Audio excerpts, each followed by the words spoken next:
శబ్దం. శబ్దం పుట్టిన తర్వాతే భాష పుట్టింది, మాట పుట్టింది. ఆ శబ్దం అనాదిగా వస్తున్నది. ఆది మానవుని కాలం నుంచి ఆధునిక మానవుడి కాలం వరకు ఆ శబ్దం అన్ని కార్యక్రమాల్లో, అన్ని వేడుకల్లో, అన్ని సంతోషాల్లో, అన్ని బాధల్లో, అన్ని సంబరాల్లో శబ్దం మనిషిని ఉత్తేజపరుస్తుంది. ఆ శబ్దం పేరు డప్పు. ఆధునికంగా ఎన్ని సంగీత పరికరాలు వచ్చినా, ఎన్ని వెస్టర్నైజ్డ్ మ్యూజిక్ ఎలిమెంట్స్ వచ్చినప్పటికీ కూడా మనిషి పుట్టిన దగ్గర నుంచి మనిషికి వినోదాన్ని అందిస్తూ ఇప్పటికీ కొనసాగుతున్నటువంటి ఏకైక సంగీత పరికరం డప్పు. దానికి ఉన్నది మనిషికి ఉన్నంత చరిత్ర ఉంది, ఒక జాతికి ఉన్నంత చరిత్ర ఉంది. ఆ చరిత్ర ప్రస్తుతం కొంత ఈ మధ్యకాలంలో డప్పుకు సంబంధించినటువంటి ప్రాధాన్యత తగ్గుతున్నట్టుగా కనిపిస్తున్నప్పటికీ కూడా ఆ డప్పు యొక్క ప్రాధాన్యతను తెలుసుకొని దాని పుట్టుక నుంచి దాని నేపథ్యం నుంచి అది పెంచి పోషించినటువంటి మార్గాల నుంచి అది ఇచ్చినటువంటి విలువల గురించి అన్వేషిస్తూ సాధన చేస్తూ ఆ సాధన మరి కొందరికి కొన్ని వేల మందికి పంచుతూ ఆ డప్పు మీదే అధ్యయనం సాగిస్తున్న వాళ్ళు అనేక మంది ఉన్నారు. అలాంటి వారి కృషికి ఎప్పటికైనా గౌరవం దక్కాల్సిందే. ఆ గౌరవం ఇప్పటివరకు మనకు డప్పు సౌండ్ చేసినటువంటి అందే భాస్కర్ ఆయనకు దక్కింది. ఉస్తాద్ బిస్మిల్లా ఖాన్, షహనాయి విద్వాంసుడు, భారతరత్న ఉస్తాద్ బిస్మిల్లా ఖాన్ అవార్డు అందుకున్నటువంటి ఏకైక డప్పు కళాకారుడు భారతదేశ వ్యాప్తంగా.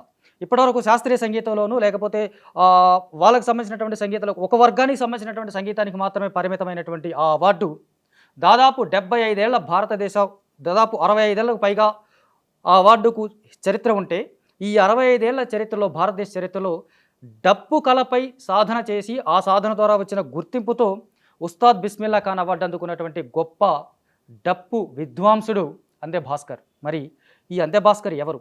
అతని ప్రయాణం ఎక్కడ మొదలైంది? డప్పుతో అతనికి అనుబంధం, డప్పుపై అతనికి ప్రేమ ఎప్పుడు కలిగింది? ఈ డప్పు అతని జీవితంలోకి ఎలా వచ్చింది? అతని జీవితాన్ని ఎలా నడిపిస్తుంది? అందే భాస్కర్ని అడిగి తెలుసుకుందాం. నమస్తే అన్న. నమస్తే అన్న. నమస్తే.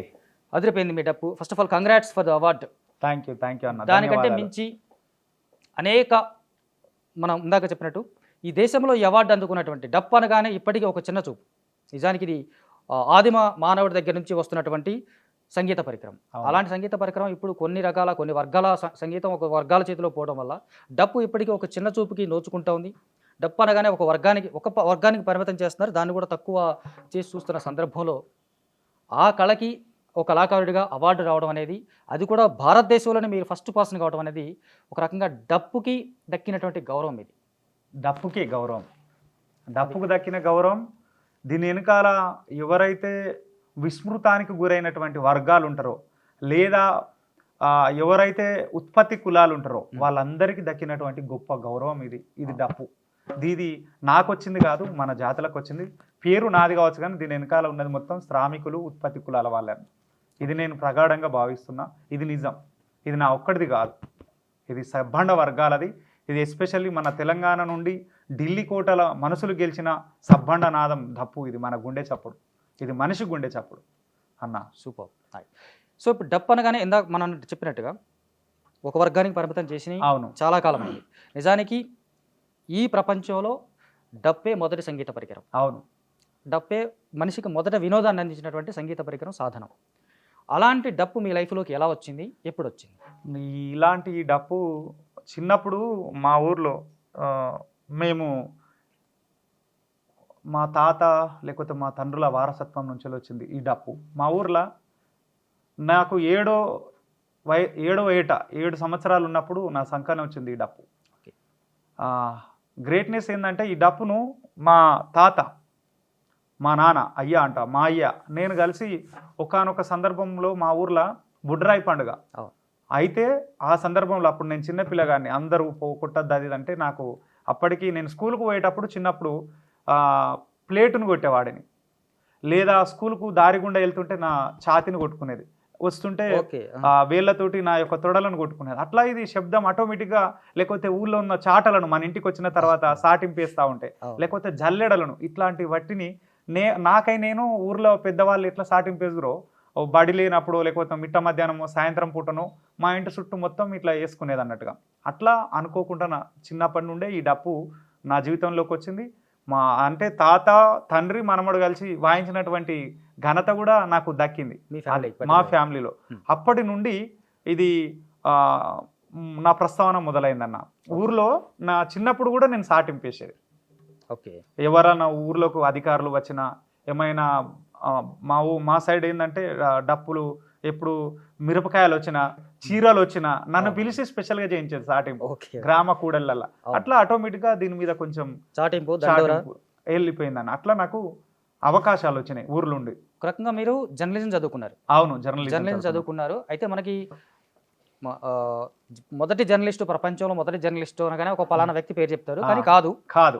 వాస్తవానికి మొట్టమొదటి జర్నలిస్టు, ప్రజలకి సమాచారం చేరవేసిన మొట్టమొదటి జర్నలిస్టు డప్పు దండోరా వేసిన ఆయన, డప్పు కుట్టిన ఆయన, చాటింపు కుట్టిన ఆయన. అవును. సో మీకు మొదటే జర్నలిస్ట్గా మొదలై ఆ తర్వాత జర్నలిజం చదువుకున్నారు. అవునన్నా. చదువుకున్న తర్వాత జర్నలిస్ట్ అవుతాం మనం. మీరు జర్నలిస్ట్ అయ్యాకే చదువుకున్నారు దాన్ని అనుకోవచ్చు. అనుకోవచ్చు, ఆ రూపంలో కూడా అనుకోవచ్చు. ఎందుకంటే మొట్టమొదటి సమాచార సాధనం ఈ దేశంలో, ఎందుకంటే ఇంతకుముందు ఇంత టెక్నాలజీ అవైలబుల్ లేవదు కాబట్టి ఇప్పటికి కూడా గ్రామాలలో మైక్ సిస్టమ్ వచ్చింది, కానీ కొన్ని చోట్ల దండోరా సాటింపు అనేది కొనసాగుతూనే ఉంది. మా ఊర్లో కూడా కొనసాగుతుంది అట్లా అన్న. సో ఇప్పుడు మీలో ఒక డప్పు కొట్టడం మీరు అన్నట్టుగా ఆకతాయిగా కొట్టుకోవడం వేరు, డప్పు కొట్టినా ఎట్లా కొట్టినా సరే ఊర్లో జనాలు మెప్పించడం వేరు. కానీ డప్పు ఒక కళ అని మిమ్మల్ని మొట్టమొదటిగా ఈ వీటిలో ఒక డప్పుకు సంబంధించిన ఒక కళ ఉంది అని. డప్పు కొట్టడం ఇప్పుడు మీరు అన్నట్టుగా చాటింపు వేయడం ఇట్లా చాలా మంది చేస్తూ ఉంటారు. అట్లా కొట్టుకుంటూ వెళ్ళడం అనేది వేరు. ఒక సెక్షన్ ఆఫ్ పీపుల్కి పరిమితమైన దానిగా చూసారు. అది ఒక కులానికి ఖచ్చితంగా మాట్లాడుకుంటే ఒక కులానికి ఏదో అనుకున్నారు, రాజముద్ర వేసినారు. కానీ ఇది ఒక కళ. ఈ కళ మీలో ఉందని మొట్టమొదటి గుర్తించింది ఎవరు? ఈ కళ నా లోపల ఉందని మొట్టమొదటిగా గుర్తించింది మా నాన్ననే. సూపర్. మా నాన్న. ఆ తర్వాత ఇది గుర్తించడానికి కారణము మా నాన్న ఒక జనశక్తి పార్టీ నక్సలైట్ రూప్లో పనిచేయడం వల్ల అనుకోకుండా మా ఊరికి అరుణోదయ విమలక్క వాళ్ళు ఎట్లయితే ఇప్పుడు నా కొడుకుని నేను ఎత్తుకుంటున్నానో వాళ్ళు చిన్నప్పటి నుండి అలాంటి భావాలతోటి పెరగడం వల్ల ఈ శబ్దం అనేది నాకు నా బాడీలో ఒక పార్ట్ అయిపోయింది. కాబట్టి చేస్తే మా వాడిని ఇట్లా తయారు చేసుకోవాలి, లేకపోతే వాడి ఇష్టం ఇట్లా ఉంటే అట్లా అనేది మా నాన్న కొంచెం నాకు ఎలాంటి రెస్ట్రిక్షన్స్ మా ఫ్యామిలీలో పెట్టలేదు. కాబట్టి పెట్టలేదు కాబట్టి నేను ఇంత సక్సెస్ కాగలిగిన. ఇంత జీరో నుండి మొదలై ఇప్పుడు ఒక దేశంలో ఒక మంచి పేరు హీరో వరకు వెళ్ళినామంటే వాళ్ళ శ్రమ కూడా ఉన్నదన్న. అయితే ఇది డప్పును నేను ఇంత స్పెషలైజేషన్గా చేయడానికి కారణం ఒగ్గురవన్న. ఓకే, దానికంటే ముందు అన్న మీ ఫాదర్ జనశక్తిలో పనిచేశారు. అవునన్న. అంటే అండర్ గ్రౌండ్లో పనిచేశారా, లేకపోతే? అండర్ గ్రౌండ్లో పనిచేశాడు, ప్లస్ మిలిటెంట్గా పనిచేశాడు. 2 రకాలుగా పనిచేశాడు మా నాన్న. మీది సిద్దిపేట ప్రాంతం. ఆ టైంలో అక్కడ ఈ సంబంధించినటువంటి రెవల్యూషనరీ థింగ్స్ చాలా ఉండేవి. ఒక జనశక్తిలో పనిచేస్తున్నారు అన్నప్పుడు ఖచ్చితంగా ఇంటికి సంబంధించిన నిర్బంధాలు ఉంటాయి, పోలీసులకు సంబంధించినటువంటి పోలీస్ యాక్షన్స్ ఉంటాయి. ఇవి ఎప్పుడైనా ఫేస్ చేశారా మీరు? చాలా సార్లు. అసలు 2000 తెలంగాణ వచ్చేంత వరకు ఇలాంటి సమస్యలు నేను ఫేస్ చేసిన. తెలంగాణ వచ్చిన తర్వాత కూడా ఫేస్ చేసిన. కొత్త ఆఫీసర్స్ ఎవరు వచ్చినా మా ఇంటికి వచ్చేది.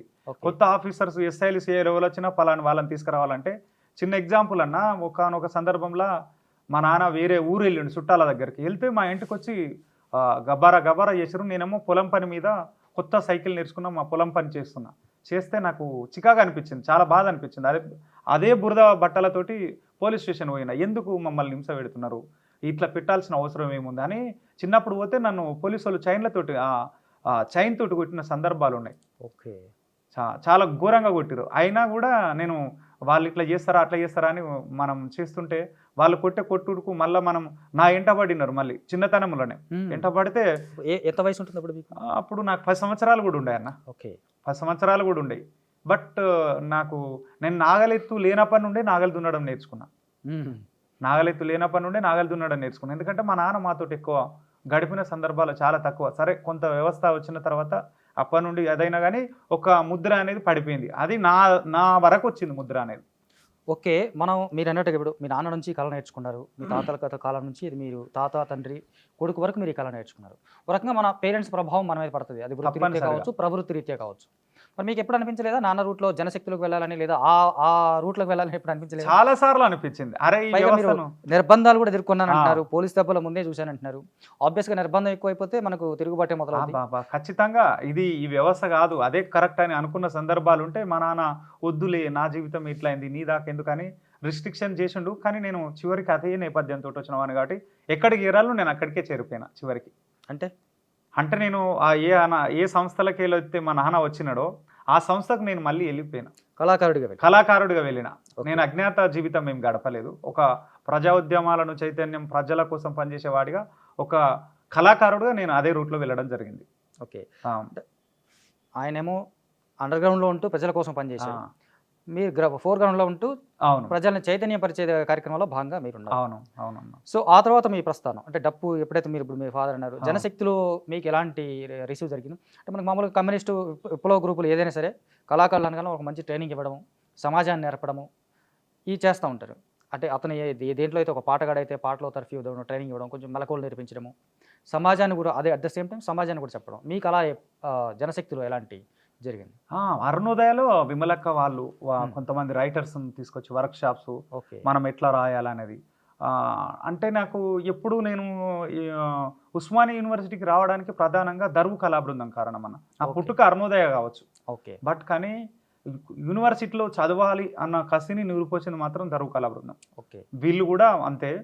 ఇప్పుడు దర్వు ఎల్లన్న, దర్వు అంజన్న, డాక్టర్ పృథ్వీరాజ్ యాదవ్ అన్న, వీళ్ళకి పరిచయం చేసింది మా ప్రాంతం నుండి మా రిలేషన్లో ఒక బావ అవుతాడు.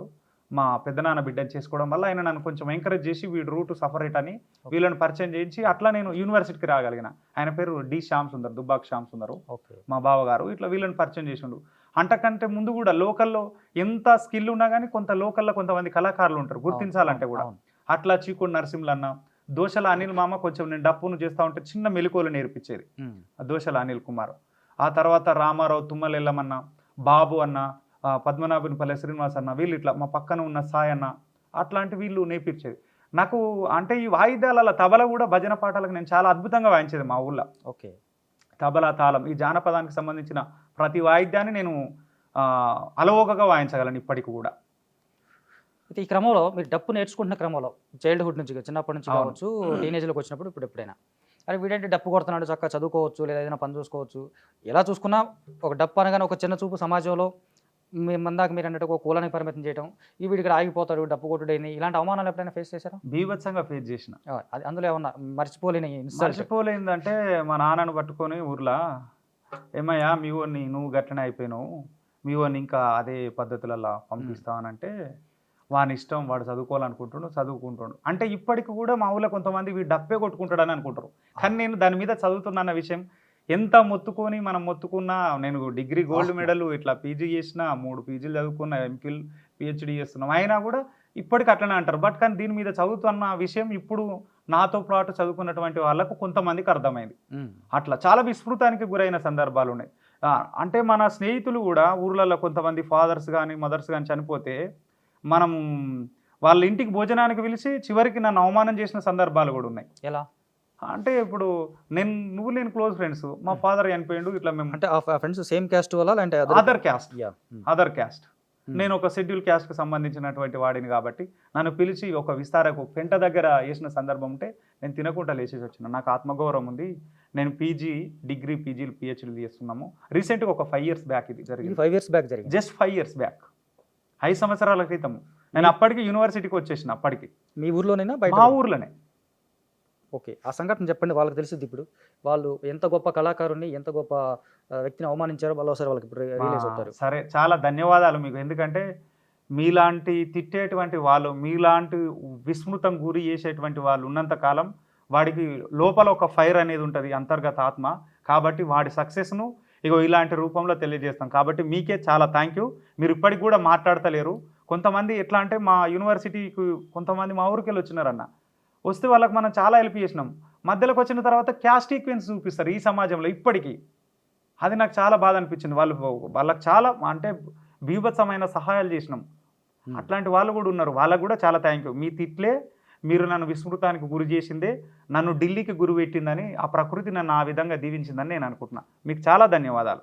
సో డప్పుతో పాటు మీరు రాయడం, పాడడం ఇవన్నీ అవునన్న, అంటే అవి ఆటోమేటిక్గా వచ్చాయా, మీరు సాధన చేయడం ద్వారా వచ్చాయా? లే అయితే మా ఇంటికి మా అయ్య మేము చిన్నప్పుడు పొలం పని చేస్తుంటా ఉంటే, అరే ఇట్లా పాట రాయాలి, ఇట్లా గద్దరన్న, ఇట్లా విమలక్క వీళ్ళు ఇట్లా రాస్తారు, ఇట్లా ఈ చింత చెట్టు మీద ఇట్లా రాసుకోవాలి మనము, ఈ వరి కోత కోస్తున్నప్పుడు పాటలు వస్తాయి, ఇట్లా మన ఊళ్ళో పాడతారు అనేది చిన్నప్పుడు మేము పని చేస్తూ ఉంటే చెప్పేది మా అయ్య.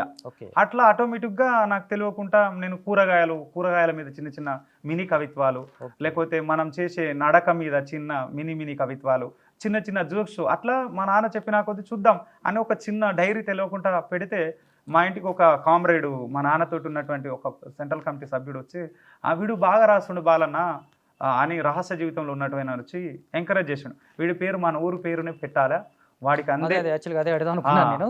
అన్న మీ ఇంటి పేరు అంగడి. అవును, మా ఇంటి పేరు అందే అని పెట్టుకున్నారు. దీనికి కారణం ఏంటని అడుగుదాం అనుకుంటున్నాను, మీరు చెప్తున్నారు. సరే చెప్పండి. అట్లా ఆ కామ్రేడు పెట్టడం జరిగింది. దాన్ని కొన్ని రోజులు మనము పాపులర్ అంటే మనుగడలోకి తీసుకురాలేదు అందే భాస్కర్ అనేదని.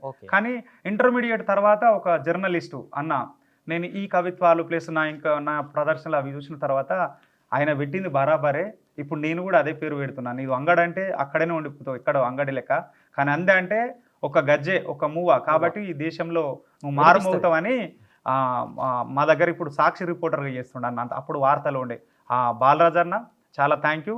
కామ్రేడ్ డేగల సుభాష్ అన్న పెద్దనాన్న మీరు చనిపోయారు, మీకు కూడా చాలా థ్యాంక్ యూ వాళ్ళిద్దరు. సో అట్లా రాయడం రాయడం పాట ఇక చిన్నప్పుడు మా ఊళ్ళో జానపదాలు కానీ లేదా మా పాటలు కూడా రాసేవాడిని. తెలంగాణ ఉద్యమంలో సరే ఒక పదాన్ని నేను తీసుకున్నా కావచ్చు ఒక కవి నుండి, ఎట్లా నమ్మాలి అనేది ఎర్రగోపాల్ గారి పదాన్ని తీసుకొని అద్భుతంగా ఈ వ్యవస్థను మొత్తం ప్రశ్నించిన సందర్భం. ఒక్కసారి పాడండి. ఎట్లా నమ్మాలే మిమ్ములా ఓ నేతలారా యాడాగుమ్మాలే మిమ్ములా, తెలంగాణ పేరు ఎప్పి పూట గడిపిన బిచ్చగాళ్ళు ఎట్లా నమ్మాలే మిమ్ములా ఓ నేతలారా యాడాగుమ్మాలే మిమ్ములా. అప్పుడున్న పరిస్థితులలో అందరూ అందరి వాడన్నవాడు ఆంధ్రవాడు అయ్యినాడు, సమైక్యాంధ్ర సపోర్ట్ అంటూ సంకలెగరాలేస్తుండు, మృగరాజు సినిమా తీసి మానవ మృగమయ్యినాడు, వాని బర్త్డేల పార్టీలల్లా రక్తమంతా దానమిస్తే మన రక్తమమ్మి వాడు ధనము సంపాదించే ఎట్లా, అర్రే ఎట్లా నమ్మాలే మిమ్ములా ఓ నేతలారా యాడాగుమ్మాలే మిమ్ములా. ఏమి నేతలురా బద్మాషిగాళ్ళు బట్టెవాజీ దొంగలు ఇల్లేరా అని ప్రతి పార్టీని ప్రశ్నించిన. చిరంజీవి ప్రజారాజ్యం పార్టీ ఆ టైంలో వాళ్ళు అట్లా చేసినారు. టీడీపీని కాంగ్రెస్ను ఇంక్లూడింగ్ బీఆర్ఎస్ను కూడా వదిలిపెట్టాలి. అప్పుడు టీఆర్ఎస్ను తెలంగాణ దేశాన్ని ఎంత డ్రామాలు జరుగుతున్నాయి తర్వాత ఎట్లా చేసినారు అనేది అన్ని పార్టీలను ఇందులో వేసుకోవడం జరిగింది. టీఆర్ఎస్ మీద ఏం లైన్ పాడారు ఒకసారి? టీఆర్ఎస్ మీద తెలంగాణ తెస్తానని తెలంగాణ తెలంగాణ తెస్తానని తెలంగాణ ఇస్తానని కాదన్న లైన్ గుర్తు రావట్లేదు కానీ చాలా అద్భుతంగా ఉంటుంది. తెలంగాణ తెస్తానని తల తీసుకుంటానని పొత్తులంటూ ఎత్తులంటూ జిమ్మిక్కులు చేస్తా ఉండు, రెచ్చగొట్టే మాటలాతో ప్రాణాలు తీస్తా ఉండు, అంటే ఒక చచ్చిపోవాలి నువ్వు అన్నట్టుగా సందేశం ఇస్తుండ అన్నట్టుగా ఆ సందర్భంలో చాలా పదపొందిగా చేసిన. ఒక 14 సంవత్సరాలు అయిపోయింది అట్లా. కాబట్టి ఇది కాదు అసలు నిజమైన త్యాగం సాకలైలమ్మ ఒక దొడ్డి కొమరయ్య వాళ్ళదని ఇందులో చెప్పిన లైన్స్ గుర్తులేవన్న. కానీ అన్ని పార్టీలను వదిలిపెట్టలేదు, ఇంక్లూడింగ్ సోకాల్డ్ కమ్యూనిస్టులతో సహా. So called communist, okay right. అయితే మీరు ఇందాక నాటకం మీద కూరగాయల మీద కవిత్వం రాశారు. అవునన్నా. మీరు వచ్చిన మార్గం ఏమో విప్లవము అది ఇది, అట్లాంటి కవితలు ఏమైనా రాశారా? రాశాను చాలా రాశాను. అంటే నిజాం కాలేజీకి వచ్చిన తర్వాత లేకపోతే మా సుభాష్ అన్న మీద అప్పుడు నేను చిన్న వేజ్లో ఆయన చనిపోయినప్పుడు కూడా తర్వాత ఆయన వర్ధంతి వచ్చినప్పుడు నేను సుభాష్ అన్న మీద మా పక్కన ఉన్న సంజీవ్ అన్న మీద ఆ తర్వాత కొంతమంది అమరుల మీద చాలా మంచి కవిత్వాలు రాసిన, పాటలు కూడా రాసిన. అవి కొంతమందికి మాత్రమే వినిపించిన, వాళ్ళకి తెలుసు. ఎస్పెషల్లీ మారోజు వీరన్న మీద మారోజు వీరన్న మీద కూడా రాయడం జరిగింది. గుర్తుందా ఆ కవిత? మారోజు వీరన్న తూరూపు కొండల్లో తొలిపొద్దు ఒడిసింది, కరివిరాల కొత్తగూడెం కమ్మరిల్లు మొలిసింది, ఈ రోజు మా రోజు వీరన్న రారా, మునుముందు ప్రజల ధైర్యాల గొంతురో, అందుకోర గుత్పంటూ అన్న మొదలు పెట్టెరో, ప్రతివాదుల గుండెల్లో గుణపాలు దించెరో, ఈ రోజు మా రోజు వీరన్నరారా, మునుముందు ప్రజల ధైర్యాల గొంతురా అని చెప్పి చివరిలో తూర్పు కొండల్లో తొలిపొద్దు ఉదయించింది, కరివిరాల కొత్తగూడెం కమ్మరిల్లు మొలిసింది, ప్రతి ఇంటికి మా రోజు వీరన్నరారా, మన తినే కంచములో మెతుకులై నూరారా అని మారోజు వీరన్న మీద మంచిగా రాసుకున్నాను. చాలా చాలా బాగుంది. సో ఇప్పుడు డప్పు దగ్గరికి వద్దాం అన్న. డప్పుకు సంబంధించి మీరు మొట్టమొదటి అప్లాజ్ అంటే ఉంటుంది కదా మనకు, ఒక దశ ఊర్లో కొట్టిన దశ ఒకటి, అక్కడ నుంచి ఇంటర్మీడియట్, అక్కడ నుంచి మీరు మిమ్మల్ని ఎంకరేజ్ చేసిన వాళ్ళు ఇప్పుడు దాకా మీరు చాలా మంది పేర్లు చెప్పారు. గురువులు మర్చిపోకపోవడం అనేది ఒక మంచి లక్షణం, అది ఒక మంచి శిష్యుల లక్షణం. మీరు చాలా మంది పేర్లు చెప్పారు, అది నాకు చాలా మంచిగా అనిపించింది. అంటే మీకు డప్పు నేర్పిన వాళ్ళు కానీ పరిచయం చేసిన వాళ్ళతో సహా చెప్పేశారు. సో ఆ క్రమంలో మీ డప్పు కొట్టలో ఏ స్టైల్ని చూసి ఎక్కువ మంది అట్రాక్ట్ అయ్యేవాళ్ళు, ఆ స్టైల్ ఏమైనా ఉంటే మాకేమైనా చూపిస్తారు? అంటే అందరూ డప్పును కొడతారు. అవును, డప్పు అందరూ కొట్టగలరు, కానీ డప్పు వాయించడం వేరు, కొట్టడం వేరు. ఎస్, ఇవి 2 తీర్లు ఉంటాయి దీంట్లో. కాబట్టి నా స్పెషలైజేషన్ ఏంటంటే నేను నోటితోటి జతులను చెప్పుతూ మా గురువు ఎప్పుడైతే 2010-12 సంవత్సరంలో పరిచయమైనటువంటి వ్యక్తి, మీరు మహాదిగా డాక్యుమెంటరీ చూస్తే అందులో పెద్ద మనిషి చాలా రకాల అవార్డు వచ్చినాయి మా సార్కు. ఆయన 1975 సంవత్సరంలో అమెరికాలో ప్రోగ్రామ్ చేశాడు. ఓకే, ఇదే డప్పును పట్టుకొని. సో డప్పు అనేది వెలివేదకు గురైన గొప్ప సంగీత సాధనం, దాన్ని గుర్తించి కరెక్ట్గా ఫామ్లో పెడితే మీలాంటి వాళ్ళు ఇంకా వందల వేలలో వెలుగులో వస్తారనేది అనుకోవచ్చు. సో ఇప్పుడు అదే నేను అంటున్నా, మీకు ఆ స్పెషలైజేషన్, మీరు నాకు డప్పు కొట్టడం వేరు ఏమన్నారు, డప్పు కొట్టడం వేరు, వాయించడం వేరు. ఆ వాయించడం అనే స్పెషలైజేషన్, అందులో మీకున్న ఎక్స్పర్టైజేషన్. ఇప్పుడు జతులు ఆ జతులతోటి వాస్తవానికి ఈ జతులను మీకు ఇంకొక కొంచెం విషయం చెప్పాలన్న, ఈ డప్పులో అత్యంత ప్రతిభగా కొడుతున్నా అని చాలా మంది గుర్తించారు. విమలక్క, గోరెడ్డి బాబాయ్, గద్దర్ డాడీ, లేదా జయరాజ్ అన్న, ఇంకా చాలా మంది పెద్ద మాస్టర్జీ గారు, తర్వాత వచ్చిన తరంలో ఎల్లన్న, వీళ్ళందరూ గుర్తించరు. ఎస్పెషల్లీ దీని మీద ఒక రీసెర్చ్ చేయాలన్న ఆలోచనను నాకు 3 వ్యక్తులు కల్పించారు అన్న. ఒకటి ఒగ్గురావు అన్న, డాక్టర్ ఉస్తాద్ బిస్మిల్లా ఖాన్ అవార్డు తెలంగాణ నుండి మొట్టమొదటి పొందిన ఆయనది ఒగ్గురావు అన్న. ఆ తర్వాత డాక్టర్ పృథ్వీరాజ్ యాదవ్ అన్న, నేను వాళ్ళ ఇంట్లో ఉండి పీజీ చేసిన అన్న వాళ్ళ ఇంట్లో. నా పెళ్ళైనంత వరకు ఈ గొడవలు అల్లలేదు ఉంటే, వద్దు తమ్ముడు నీ లైఫ్ చాలా బాగుంటుంది ఇట్లా అని చెప్పి నన్ను కొంచెం మార్చేసిండు. ఆ తర్వాత నేను ఎంఏ తెలుగు చేసిన తర్వాత, నువ్వు దీని మీద చేయొద్దు, ఇటు సైడ్ రావాలని వీళ్ళు 3 ఎంకరేజ్ చేశారు. ఆయన పేరు ముక్క రమేష్ అన్న. వీళ్ళు 3 నేను ఈ డప్పు మీద స్పెషలైజేషన్ కావడానికి సిసిఆర్టీ అనే సంస్థ ఉంటే దానికి ఒగ్గురావు అన్న అప్లికేషన్ చేశాడు నా తరఫున. నాకు తెలియదు, ఆయన అప్పుడు టీఎన్ఎన్ మీడియా ఛానల్లో యాంకర్గా చేస్తుండే శిఖరం అనే ప్రోగ్రామ్కు. ఓకే, అప్పుడు తర్వాత నా ప్రదర్శన 2010లో యూనివర్సిటీలో, ఉస్మానియా యూనివర్సిటీలో ప్రతి హాస్టల్కు, ప్రతి రూమ్కు, నిజాం కాలేజీలో ప్రతి హాస్టల్కు, ప్రతి రూమ్కు, సైఫాబాదు, సికింద్రాబాద్ అంటే యూనివర్సిటీ కాలేజీలు ఎన్ని ఉంటాయి, ప్రతి రూము, ప్రతి హాస్టల్ తిరిగినామన్న. నేను డప్పు కొట్టేది, అప్పుడు ఉన్నటువంటి ఉస్మానియా లీడర్స్ అందరూ మాటలు పాడేది, వాళ్ళు మాట్లాడేది. ఇప్పుడు అట్లా ఆ తర్వాత దీన్ని గుర్తించింది ఒగ్గురావు అన్న. దీన్ని చేతులను ఇట్లా అంటే కొన్ని తెలియదు, అయినా కొన్ని మనం స్వతహాగా నేర్చుకొని ఫెలోషిప్ వచ్చిన తర్వాత, ఆ ఫెలోషిప్ ఢిల్లీలో ఇంటర్వ్యూ అంటే కొంత మనకేం తెలియదు కాబట్టి రమేష్ అన్న కొన్ని రాసిస్తే వీటిని నేను ఓన్గా ట్రై చేసుకున్నా. జనుతా ఇట్లా పులిగాడు కానీ ఆయన చెప్తే దీని మీద నేను సాధన చేసి, మా గురువు గారు అప్పటికి కొంత పరిచయం కానీ ఆయనతో ఎక్కువ అనుబంధం లేదు. ఆ తర్వాత ఢిల్లీలో సిసిఆర్టీ సంస్థలో కూడా నేను మొట్టమొదటిగా ఫెలోషిప్ పొందింది కూడా డప్పు నుండి అన్న. నాకు అప్పుడు కానీ 1,30,000 రూపాయల ఫెలోషిప్ వచ్చింది నాకు పర్ ఇయర్. దాని period 2 years. Okay, for monthly 5,000 వచ్చేది. ఆ క్రెడిట్ ఒగ్గురావు అన్న, ఎందుకంటే నాకు అక్కడ దాకా ఆ సందర్భంలో మనకు ఉద్యోగులు రావు కదా. బట్ కానీ మా గురువు గారి దగ్గరికి స్పెషల్గా ఇంటర్వ్యూకి పోతున్నాం కాబట్టి భగవంతరావు సార్ దగ్గర మొట్టమొదటిగా నేను జతులను నేర్చుకున్నాను. అందులో సాటింపు చేతి, ఊర్లల్లో మన లీడర్స్ వస్తూ ఉంటే ఏ విధంగా చేస్తారో దాన్ని మీకు చేయించడం జరుగుతుందన్న. ఆది జతి, సాటింపు చేతి అంటారు. జగ్గు జగ్గున్నక్కున్నక్కున్న, జగ్గు జగ్గున్నక్కున్నక్కున్న, జగ్గు జగ్గున్నక్కున్నక్కున్న, జగ్గు జగ్గున్నక్కున్నక్కున్న.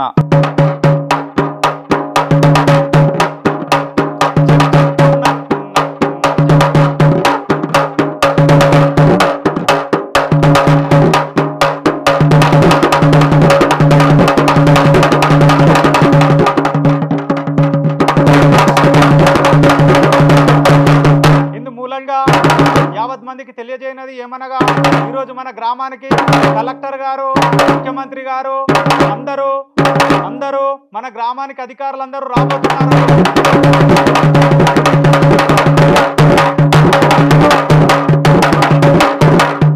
ఇది సాటింపు చేతి అన్న, ఆది చేతి సాటింపు చేతి దీన్ని అంటాం. ఆ తర్వాత ఇంకా కొంచెం వెళ్తే జాతర చేతి అని ఉంటుంది.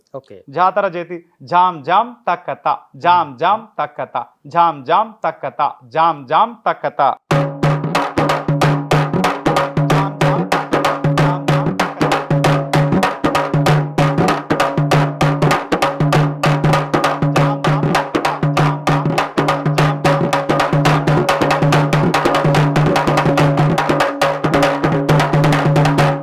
జామ్ జామ్ తకత. ఇంకా కొంచెం మనం పులి అడుగు అంటారు కానీ ఈ పులి అడుగు ఒక బీట్ ఉంటుంది. జామ్ జామ్ త జామ్ త జామ్ జామ్ త జన్ తిరుగుడుతా జామ్ జామ్ త జామ్ త జామ్ జామ్ త జన్ తిరుగుడుతా.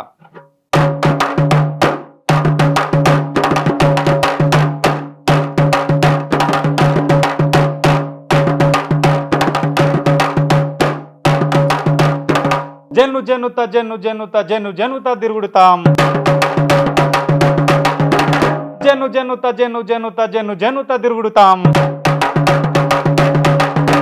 జన్ను జన్నుత తిరుగుడుతాం. జన్ను జన్నుత తిరుగుడుతాం. జన్ను జన్నుత జన్ను జన్నుత జన్ను జన్నుత తిరుగుడుతాం.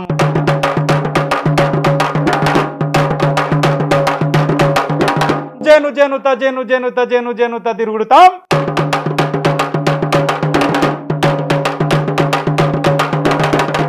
ఇట్లా ఈ బీట్ అన్న ఈ 2-3 బీట్స్ పట్టుకొని నేను ఢిల్లీలో ప్రజెంటేషన్ చేస్తే 200 మందికి ఇంటర్వ్యూ చేస్తే ఫస్ట్ ప్లేస్ నాదే.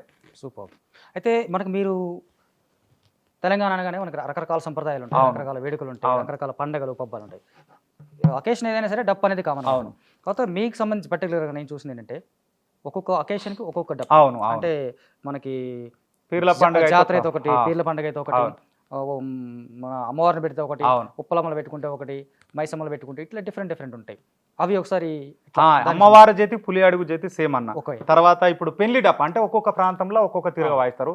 ఇది పెళ్లి డప్పు మా దగ్గర ఎట్లుంటుందో నేను చూపిస్తాను. దాదాపు అన్ని రిలేటెడ్గా ఉంటుంది కానీ చిన్న చేంజింగ్ ఉంటుంది వీటిలో. డమ్ డమ్ కై డమ్ ఐ డమ్ ఐ డమ్ ఐ డమ్ ఐ డమ్ డమ్ కై డమ్ ఐ డమ్ ఐ డమ్ ఐ డమ్.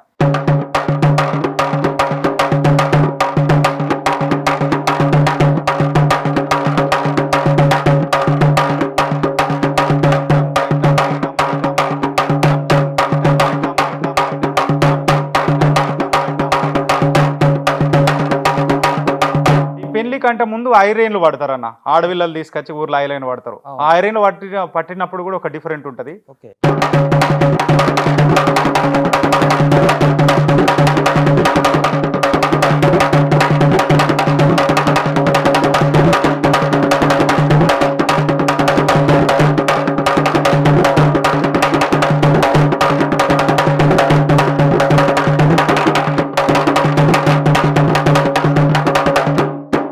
డప్పు అన్న. ఆ తర్వాత ఊర్లల్లో ఇక పోషమ్మ మైసమ్మ పండుగ అయితే అది తెలంగాణలో ఆల్మోస్ట్ ఏ గ్రామ దేవతలది పండుగ అయినా ఆల్మోస్ట్ అదే బీట్ కొడతారు. జజ్జినక జం జజ్జినక జం జజ్జినక జజ్జినక జజ్జినక జజ్జినక జజ్జినక జజ్జినక జజ్జినక జజ్జినక జాం కతకిట జాం కతకిట జం జం జం. ఇది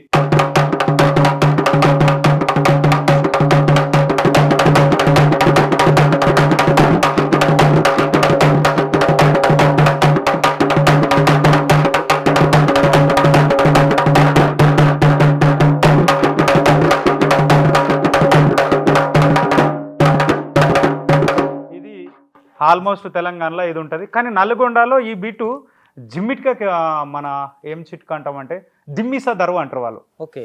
ఈ స్పీడ్లో ఒక అందరు కొడుతూ ఉంటారు, మధ్యలో అయినా రితం చేంజ్ చేస్తూ ఉంటాడు. ఓకే. అద్భుతంగా అదేంటంటే ఒక 0కి వెళ్ళి తారస్థాయికి వెళ్ళిపోతుంది. దానివల్ల మనిషి కూడా చాలా ఎమోషన్ అవుతాడు. అంటే ఇది శబ్దంతోటే. ఊర్లల్లో గావు డప్పు ఉంటుంది. ఓకే. అంటే మనకు ఒక ఉద్రిక్తమైన వాతావరణం రావాలి కదా. ఆ టైంలో ఇప్పుడు మన మేకతాలను కొరకాలంటే ఒక ఉద్రిక్తమైన శబ్దం కావాలి. ఆ టైంలో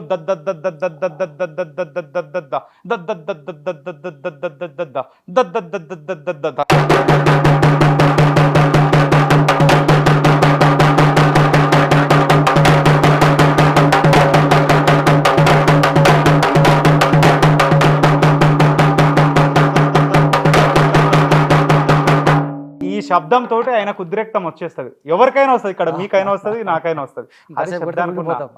ఆ శబ్దంతో ఈ పవర్ లో మేకతలను కొరికేసేస్తారు. అది గావు. ఇది గావు దెబ్బ దద్దద్ద. ఇది శాస్త్రీయత కోణంలో ఉంటుంది.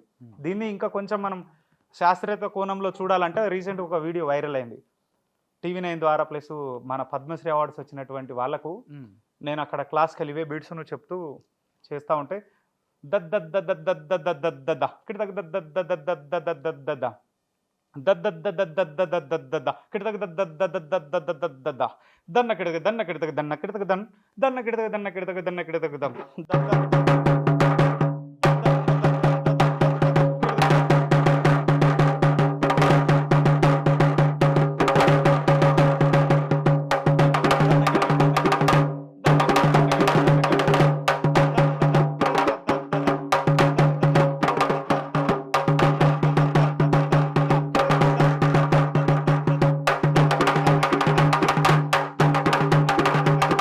తక్కిట తక్కిట తక్కిట తక్కిట కిట తగ్గదు తక్కిట తక్కిట తక్కిట తక్కిట కిట తగ్గదు తక్కిట తక్కిట తక్కిట తక్కిట కిట తగ్గదు తక్కిట తక్కిట తక్కిట తక్కిట కిట తగ్గదు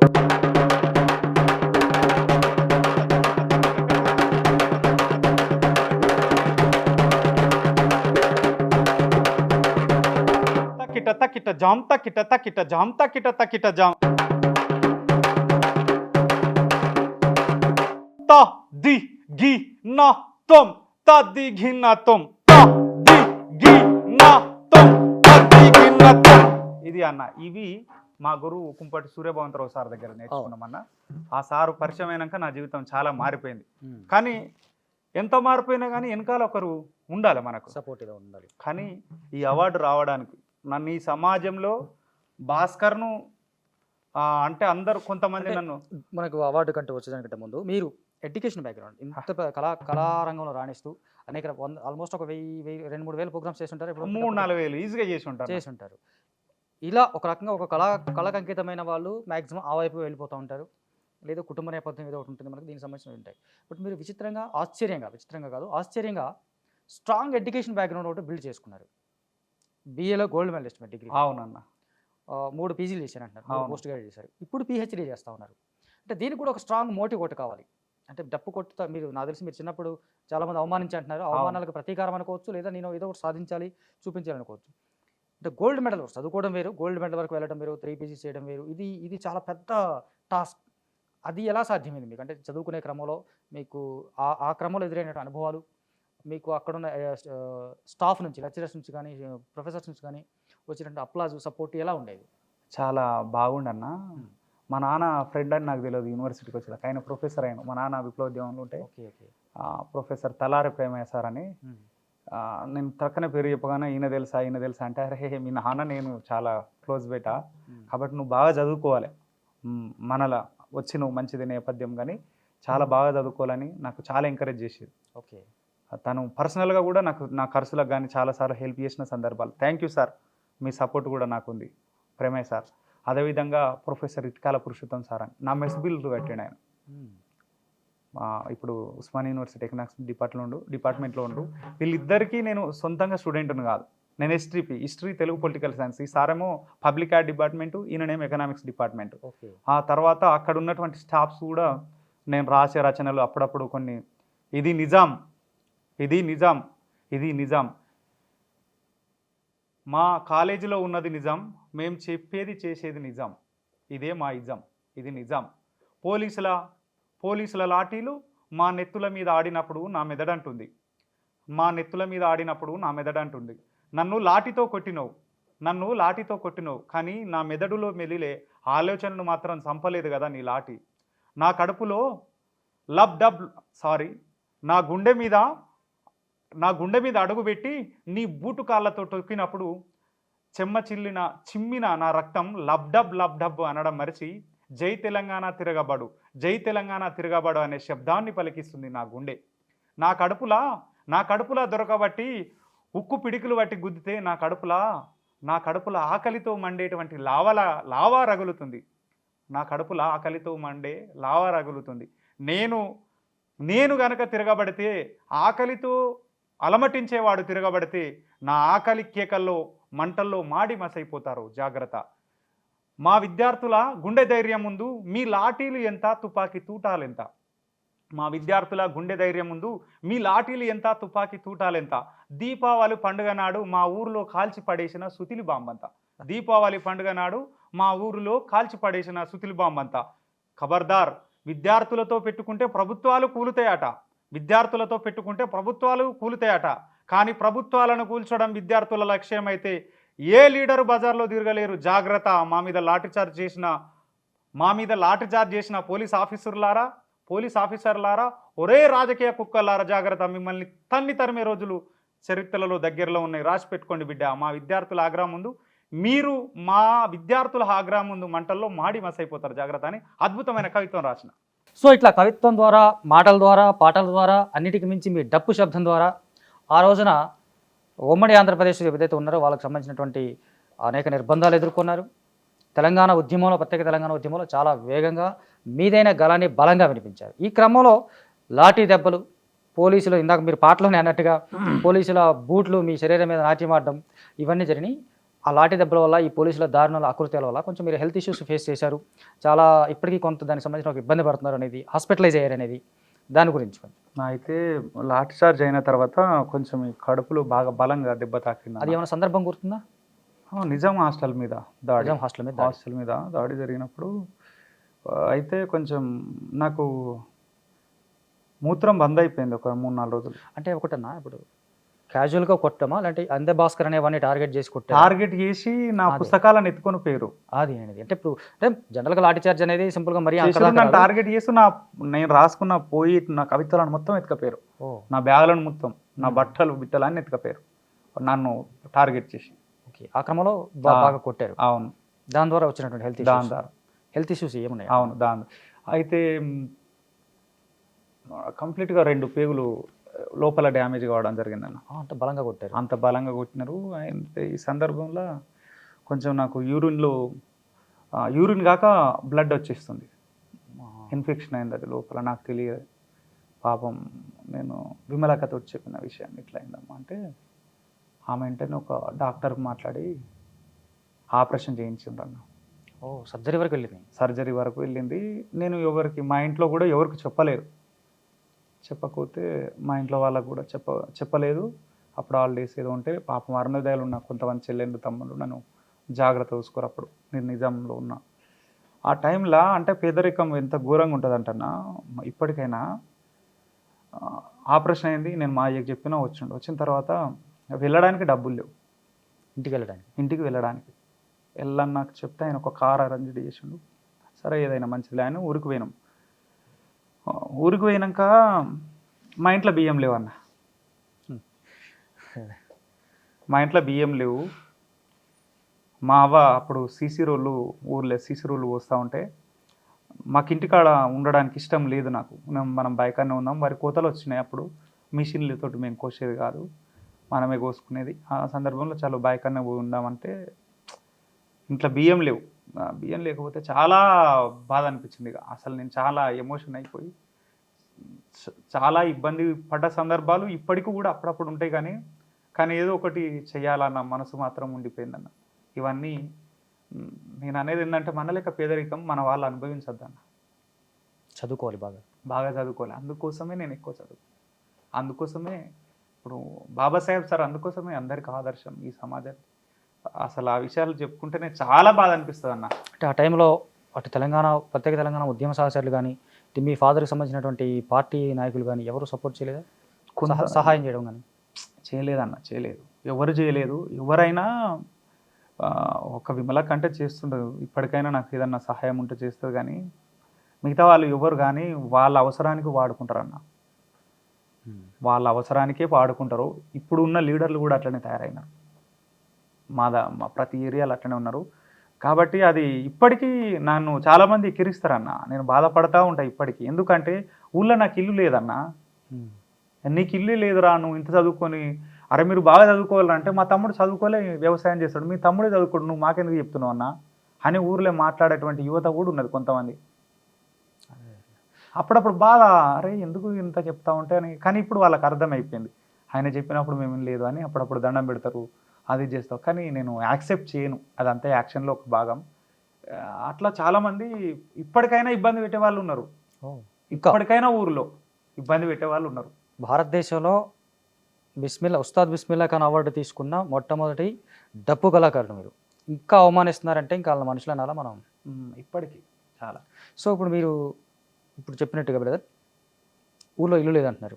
ఇప్పుడు తెలంగాణ మన కాంగ్రెస్ గవర్నమెంట్ వచ్చిన తర్వాత ఉద్యమకారులకి ఇల్లులు ఇస్తాం, దానికి సంబంధించి ఒక 250 స్క్వేర్ ఫీట్స్ ఏదో ఇల్లు ఇస్తాను, ప్లేస్ ఇస్తానని చెప్పేసి చెప్తా ఉన్నారు. దానికి అప్లై చేస్తున్నారా? అప్లై చేసుకున్నామన్నా. అప్లై చేసుకున్నాం కానీ నాకు రేషన్ కార్డు లేదు. మా అమ్మ నాయన నుంచి పెళ్ళైన తర్వాత నేను కొత్త రేషన్ కార్డు అప్లై చేస్తే ఇప్పటికి 6 సంవత్సరాలు అయిపోయింది అప్లై చేసినా కానీ రిప్లై రాలే ప్రభుత్వం. అది ఒకటి బాధాకరం. ఏదానికైనా రేషన్ కార్డులో లింక్ పెట్టినారు. అది మనం కొట్లాడి తెచ్చుకున్న గవర్నమెంట్ మనకు రేషన్ కార్డులు ఇవ్వలేదు. అసలు గత ప్రభుత్వం ఉద్యోగాలని గుర్తించలేదు. ఇప్పుడు వీళ్ళు గుర్తించే క్రమంలో కొంచెం ప్రయత్నాలు చేస్తున్నారు. కాబట్టి ఈ ప్రభుత్వాన్ని ఆ విషయంలో అప్రిషియేట్ చేస్తున్నాం అన్నాం. ఖచ్చితంగా ఒక పాటను వెంటాడి గద్దరన్న సావుకు అదే ప్రభుత్వాలు కారణమైనవి. కానీ గద్దరన్న చచ్చిపోయిన తర్వాత అదే ప్రభుత్వాలు గద్దరన్నను కొనియాడినాయి. ఈ ప్రభుత్వం గద్దరన్న పేరు మీద ఒక అవార్డు డిక్లేర్ చేసిన జరిగింది. దానికి నేను ఇప్పుడున్న ప్రభుత్వాన్ని కూడా, ప్రభుత్వ యంత్రాంగాన్ని నేను చాలా ధన్యవాదాలు తెలియజేసుకుంటున్నాను. అంటే సినిమా అవార్డులు అని చెప్పేసి సినిమా నంది అవార్డ్స్ బదులు గద్దరన్న అవార్డ్స్ అని. సరే, అది ఎంతవరకు కార్యరూపం దాల్సిందో మనం చెప్పలేము. మీరు అన్నట్టుగా గవర్నమెంట్లో ఇవాళ ఒక మాట రేపు ఒక మాట వేరు. So what ever. నెక్స్ట్, మీరు ఉస్మానియా గడ్డ మించి ఇంత చదువుకొని వెళ్ళిన తర్వాత ఇంటర్నేషనల్ సెమినార్స్ కూడా మీరు అటెండ్ అయ్యారు. అవునమ్మా. అంటే మీరు చూస్తున్నప్పుడు సాధారణంగా చూస్తున్నప్పుడు పాటలు పాడుతుంటే ఒక గొప్ప కళాకారుడు పాటగాడు పాడుతున్నప్పుడు వెనక డప్పు కొట్టే వాళ్ళని గుర్తించే వాళ్ళు తక్కువగా ఉంటారు. ఆ గుర్తింపు తెచ్చుకొని అంతర్జాతీయ స్థాయి వరకు వెళ్ళడం అనేది చిన్న విషయం కాదు. ఆ క్రమం ఎలా జరిగింది? మీరు ఇంటర్నేషనల్ సెమినార్స్కి అటెండ్ అవ్వడం వరకు వెళ్ళిన ఆ జర్నీ ఏంటి? అక్కడ అసలు దానికి ఎక్కడ బీజం పడింది? హరికృష్ణ సారు ప్రపంచ తెలుగు మహాసభలప్పుడు నేను అంతకుముందు ఒక లెటర్ పెట్టిన, ప్రదర్శనకు అవకాశం ఇవ్వాలి సార్ అంటే, సారు కళా తెలంగాణ వేస్తుండే కానీ అన్ని కళారూపాల మీద ఆర్టికల్స్ వస్తున్నాయి కానీ డప్పు మీద ఆర్టికల్ లేదు. లేకపోతే ఎవరో భాస్కర్ అన్నట్టు ఆయన ప్రయోగం చేసిండు సార్, డప్పు మీద రాస్తున్నాడు, ఆయన ఎంపీలు ఇట్లా అయిపోయింది, ఇట్లా చేస్తున్నారంటే నేను సార్ దగ్గరికి పోతే నన్ను చెప్పి అడిగిండు, రాసినావంటే రాసిన సార్ అంటే కొంచెం దాంట్లో మార్పులు చేర్పులు చేయంటే నేను డిలే చేసిన. వాస్తవానికి ఈ పుస్తకం కళా తెలంగాణ, ఇది డప్పుకు సంబంధించిన పుస్తకం, సబ్బణ వర్గాల కళలకు సంబంధించిన పుస్తకం కాబట్టి ఇందులో నీ ఆర్టికల్ లేకపోతే ఈ పుస్తకాన్ని అయ్యే తమ్ముడు అని ఎంటవాడి రాయించండి సార్. అందులో గ్రేట్నెస్ ఏంటంటే నేను ఒక్కనే చిన్నవాడిని, అందరు నా గురువు లాంటి వాళ్ళు అందరూ. బుక్లో రాసిన వాళ్ళు, ఆ బుక్లో రాసిన మా గురువులు ఉన్నారు అందరూ. అందులో అత్యంత చిన్న వయసు నాదే.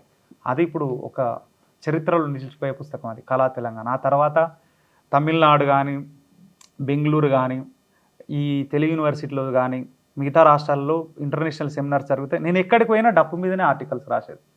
దాన్ని థీసిస్ కానీ లేకపోతే చిన్న చిన్న సెనప్స్ పంపి వాళ్ళు యాక్సెప్ట్ చేస్తే దాన్ని కొనసాగింపుగా కొన్ని పంక్తులలో రాయాలంటే అట్లా నేను దాదాపు ఇదే డప్పు మీద 8 ఇంటర్నేషనల్లో సెమినార్స్లో అటెండ్ చేసిన. నాకు బాగా గర్వంగా ఏంటంటే 2-3 చోట్లు తమిళనాడులో, పుదుచ్చేరిలో, లేదా మన వరంగల్లో ఒక తెలుగు యూనివర్సిటీ గిరిజన కళారూపాల్లో మీద ఒక సెమినార్ చేస్తే అందరూ చాలా అద్భుతమైనటువంటి వాళ్ళు వచ్చినారు, చేసినారు. బట్ కానీ నేను గిరిజన కళారూపాల్లో డప్పు అనే దాని లింకులో దీన్ని పెడుతూ ఒక 8 పేజీల వ్యాసం రాస్తే, దాన్ని థియరీ వీస్తూ ప్రాక్టికల్ థీసిస్ రాస్తే 157 మంది పత్ర సమర్పణ చేశారు అన్న. ఓకే. కానీ నాకు ఒక్కడికే సన్మానం చేశారు. సూపర్. అప్పుడు ఎస్వి సత్యనారాయణ సార్ వీసి, ఆంధ్రప్రదేశ్కు అప్పుడు సిఐడి చీఫ్గా ఉన్నటువంటి, ఇప్పుడు అడిషనల్ డీజీపీగా ఉన్నటువంటి, డీజీపీ క్యాడర్లో ఉన్నాడు పివి సునీల్ కుమార్ సార్, ఆచార్య భట్ రమేష్ సార్, ఇప్పుడున్న మా గైడు గడ్డం వెంకన్న సార్, వీళ్ళందరూ అంటే నేను అప్పటి వరకు వాళ్ళకేం పరిచయం లేదు. ఆ సెమినార్ తోటి పరిచయమైన అదే నాకు ఎంపీలు, అదే పిహెచ్డి. ఆ సెమినార్ తోటి నా పరంపర ఇంకా కొంచెం ఎక్కువ ముందుకు పోయిందన్న. అట్లా ఈ సందర్భంలో నీ గొప్పదనం గురించి, నువ్వు చాలా చిన్నవాడిగా ఉన్నప్పుడే జరిగిన ఒక సంఘటన. ఉమ్మడి ఆంధ్రప్రదేశ్లో ఉన్నప్పుడు అప్పుడు press academy chairman Potturu Venkateswara గారు నీ కళకి ముగ్ధుడై, నీ కళకి ఫిదా అయిపోయి, నీ డప్పు శబ్దానికి ఇదైపోయి నీకు చేతులెత్తి నమస్కరించి తనకంటే పెద్దవాడైతే కాళ్ళమే పడతా అని చెప్పేసి ఒక మాట అన్నారంట. అవును. అది ఆ సంఘటన, దానికి సంబంధించిన నేపథ్యం ఏంటి అన్న? ఇది మన ఉస్మానియా యూనివర్సిటీలో పీజీఆర్ఆర్సీ ఆడిటోరియంలో పొట్లపల్లి రామారావు శత జయంతి ఉత్సవాలు జరుగుతున్నాయి అన్న. ఇప్పుడు Telugu university VC Kishan Rao sir భాస్కర్ను ఇట్లా ఖచ్చితంగా ఉండాలని ఒక 1 month 15 days నుండే నా డేట్స్ కోసం అడుగుతున్నాడు. ఓకే, ఖచ్చితంగా ఉంటా సార్, నేను మీ స్టూడెంట్ను మీద అని చెప్తుంటే, నువ్వు ఉండాలి, నీ డప్పు శబ్దం ఉండాలంటే అక్కడికి జననాట్య మండలిలో ఒక ఫౌండర్ అయిన భూపాల్ రెడ్డి అన్న, ఆయనే పొట్లపల్లి రామారావు రచనల మీద పిహెచ్డి చేసిండు. అట్లా బి నరసింహరావు, ఇంకా చాలామంది, అక్కడ ఆచార్య ఎండ్లూరు సుధాకర్ సార్ ఉన్నారు, అక్కడ చాలామంది యోధులు ఉన్నారు. చాలా చిన్న వయసు, అప్పటికి పెళ్ళి అయిపోయింది నాది. అయితే నేను డప్పు ప్రదర్శన చేసిన తర్వాత కిషన్ రావు సారు ఒక మాట అన్నాడు.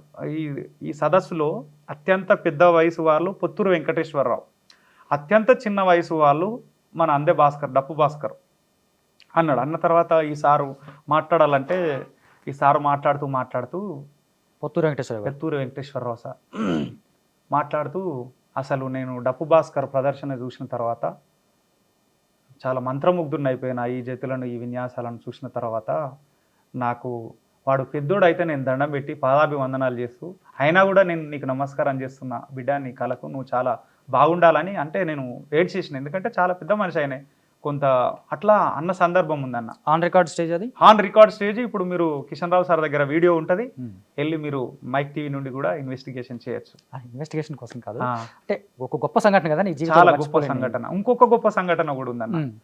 ఆచార్య పద్మశ్రీ కొలకలూరి ఇనాక్ తాత, ఆయనకు జ్ఞానపీఠ పురస్కారం, మూర్తిదేవి పురస్కారం వచ్చింది. జ్ఞానపీఠ ఈక్వల్ టు మూర్తిదేవి పురస్కారం వస్తే తెలుగు యూనివర్సిటీ ఆడిటోరియంలో సన్మాన సభ చేస్తే నేను డప్పు చేతుల విన్యాసాలు చేసి అద్భుతంగా చేసినాం. అంతకుముందే దిక్కులునేడు అనే నాటకం నేను చదివిన. ఆయన రాశారు కోల్కూరు ఇనాక్ గారి, ఇనాక్ తాత 70s లో రాసినట్టు. 1975లో కంచికచెర్ల కోటేశ్వరుని చంపిన తర్వాత దాన్ని బేస్లో రాసినటువంటి నాటకం.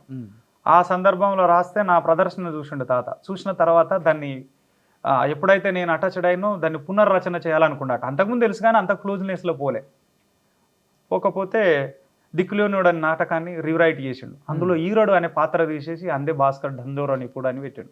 ఓకే, నాకు ఒక పాత్ర ఇచ్చేసిండు ఆ నాటకంలో. దాన్ని మన తెలుగు యూనివర్సిటీలో కానీ లేకపోతే నిజాం కాలేజీలో అప్పుడున్న థియేటర్ డిపార్ట్మెంట్లో కానీ చాలా ప్రదర్శనలు ఇస్తే దాని వెనకాల బ్యాక్గ్రౌండ్ అంతా మ్యూజిక్ చేసింది నేనే.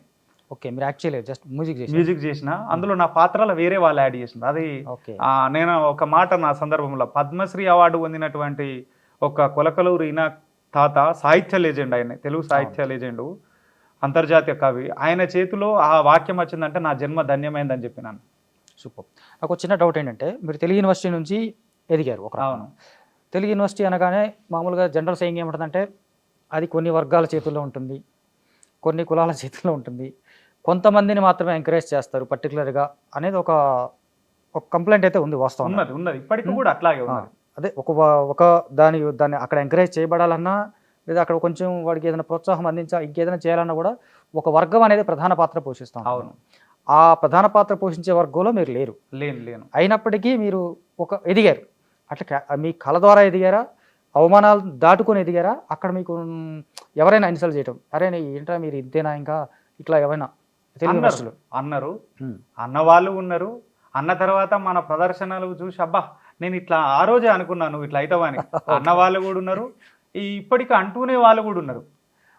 ఒక ప్రొఫెసరు, సార్ ఈ సందర్భంగా మీకు ఒక విన్నపం. తెలుగు యూనివర్సిటీ ప్రొఫెసర్ పేరు చెప్తారా? పేరు చెప్పలేనన్నా. సరే, మీ ఇద్దరు కనెక్ట్ అవుద్ది. ఒక రిపబ్లిక్ డే పరేడ్లో మన డప్పును అక్కడ దాకా తీసుకుపోయిన మన స్టూడెంట్స్కు పరిచయం చేస్తాను ఒక డిపార్ట్మెంట్ హెచ్ఓడి తీసుకపోతే, అవునా థ్యాంక్ యూ అమ్మా అని అది చేసినారట. మీకు చాలా ధన్యవాదాలు, మీరు ఎలాంటి వాళ్ళకు కూడా సపోర్ట్ చేస్తారో మాకు తెలుసు. పేరు ఎలాగో చెప్పట్లే కదా, ఆయన అన్న మాటలేంటి ఒకసారి అంటే జస్ట్ ఇల్లు మన తరఫున వెళ్ళిరు సార్, ఇట్లా ఒక రిపబ్లిక్ డే పరేడ్లో రాష్ట్రపతి దగ్గర ప్రధానమంత్రి దగ్గర ఫోటోలు దిగి వాళ్ళ మన్ననలు పొందినారు తెలంగాణ నుండి. వాళ్ళను కనీసం పట్టించుకోలే ఆ పెద్ద మనిషి, పట్టించుకోలేదు. ఆయన కూడా మళ్ళా మన బీసీ సామాజిక వర్గమే. అట్లా పట్టించుకోలేదు. కాబట్టి ఆయనకు చాలా ధన్యవాదాలు సార్. ఏదో ఒక రోజు ఆ చెల్లెలు కూడా మీకు సమాధానం చెప్తుంది. ఆ సమాధానం నా రూపంలో నేచర్ ఈ విధంగా అనిపిస్తుందని నేను అనుకుంటున్నాను సార్. చాలా ధన్యవాదాలు. ప్రతిసారి మీరు డిస్టర్బ్ చేస్తారు. మా యూనివర్సిటీలో ఒక సమస్య ఏంటంటన్నా, అది ఏ డిపార్ట్మెంట్ కానీ టాలెంట్ ఉన్నోని తొక్కి పడేస్తారు, ప్రతిభాగాల్లోని తొక్కి పడేస్తారు. పైకి మాత్రం మేము కళలకు అది చేస్తున్నా అని చెప్తారు. కానీ కళలకు కేవలం అక్కడ చదువుకున్నంత మాత్రాన సమాజంలో పెద్ద గుర్తింపు వచ్చేది ఏం లేదు. ఏ మాటకు ఆ మాట చెప్పాలంటే తెలంగాణ కల్చర్ డిపార్ట్మెంటు లేకపోతే అక్కడ చదువుకున్నటువంటి విద్యార్థులకు ఉపాధి లేదన్న.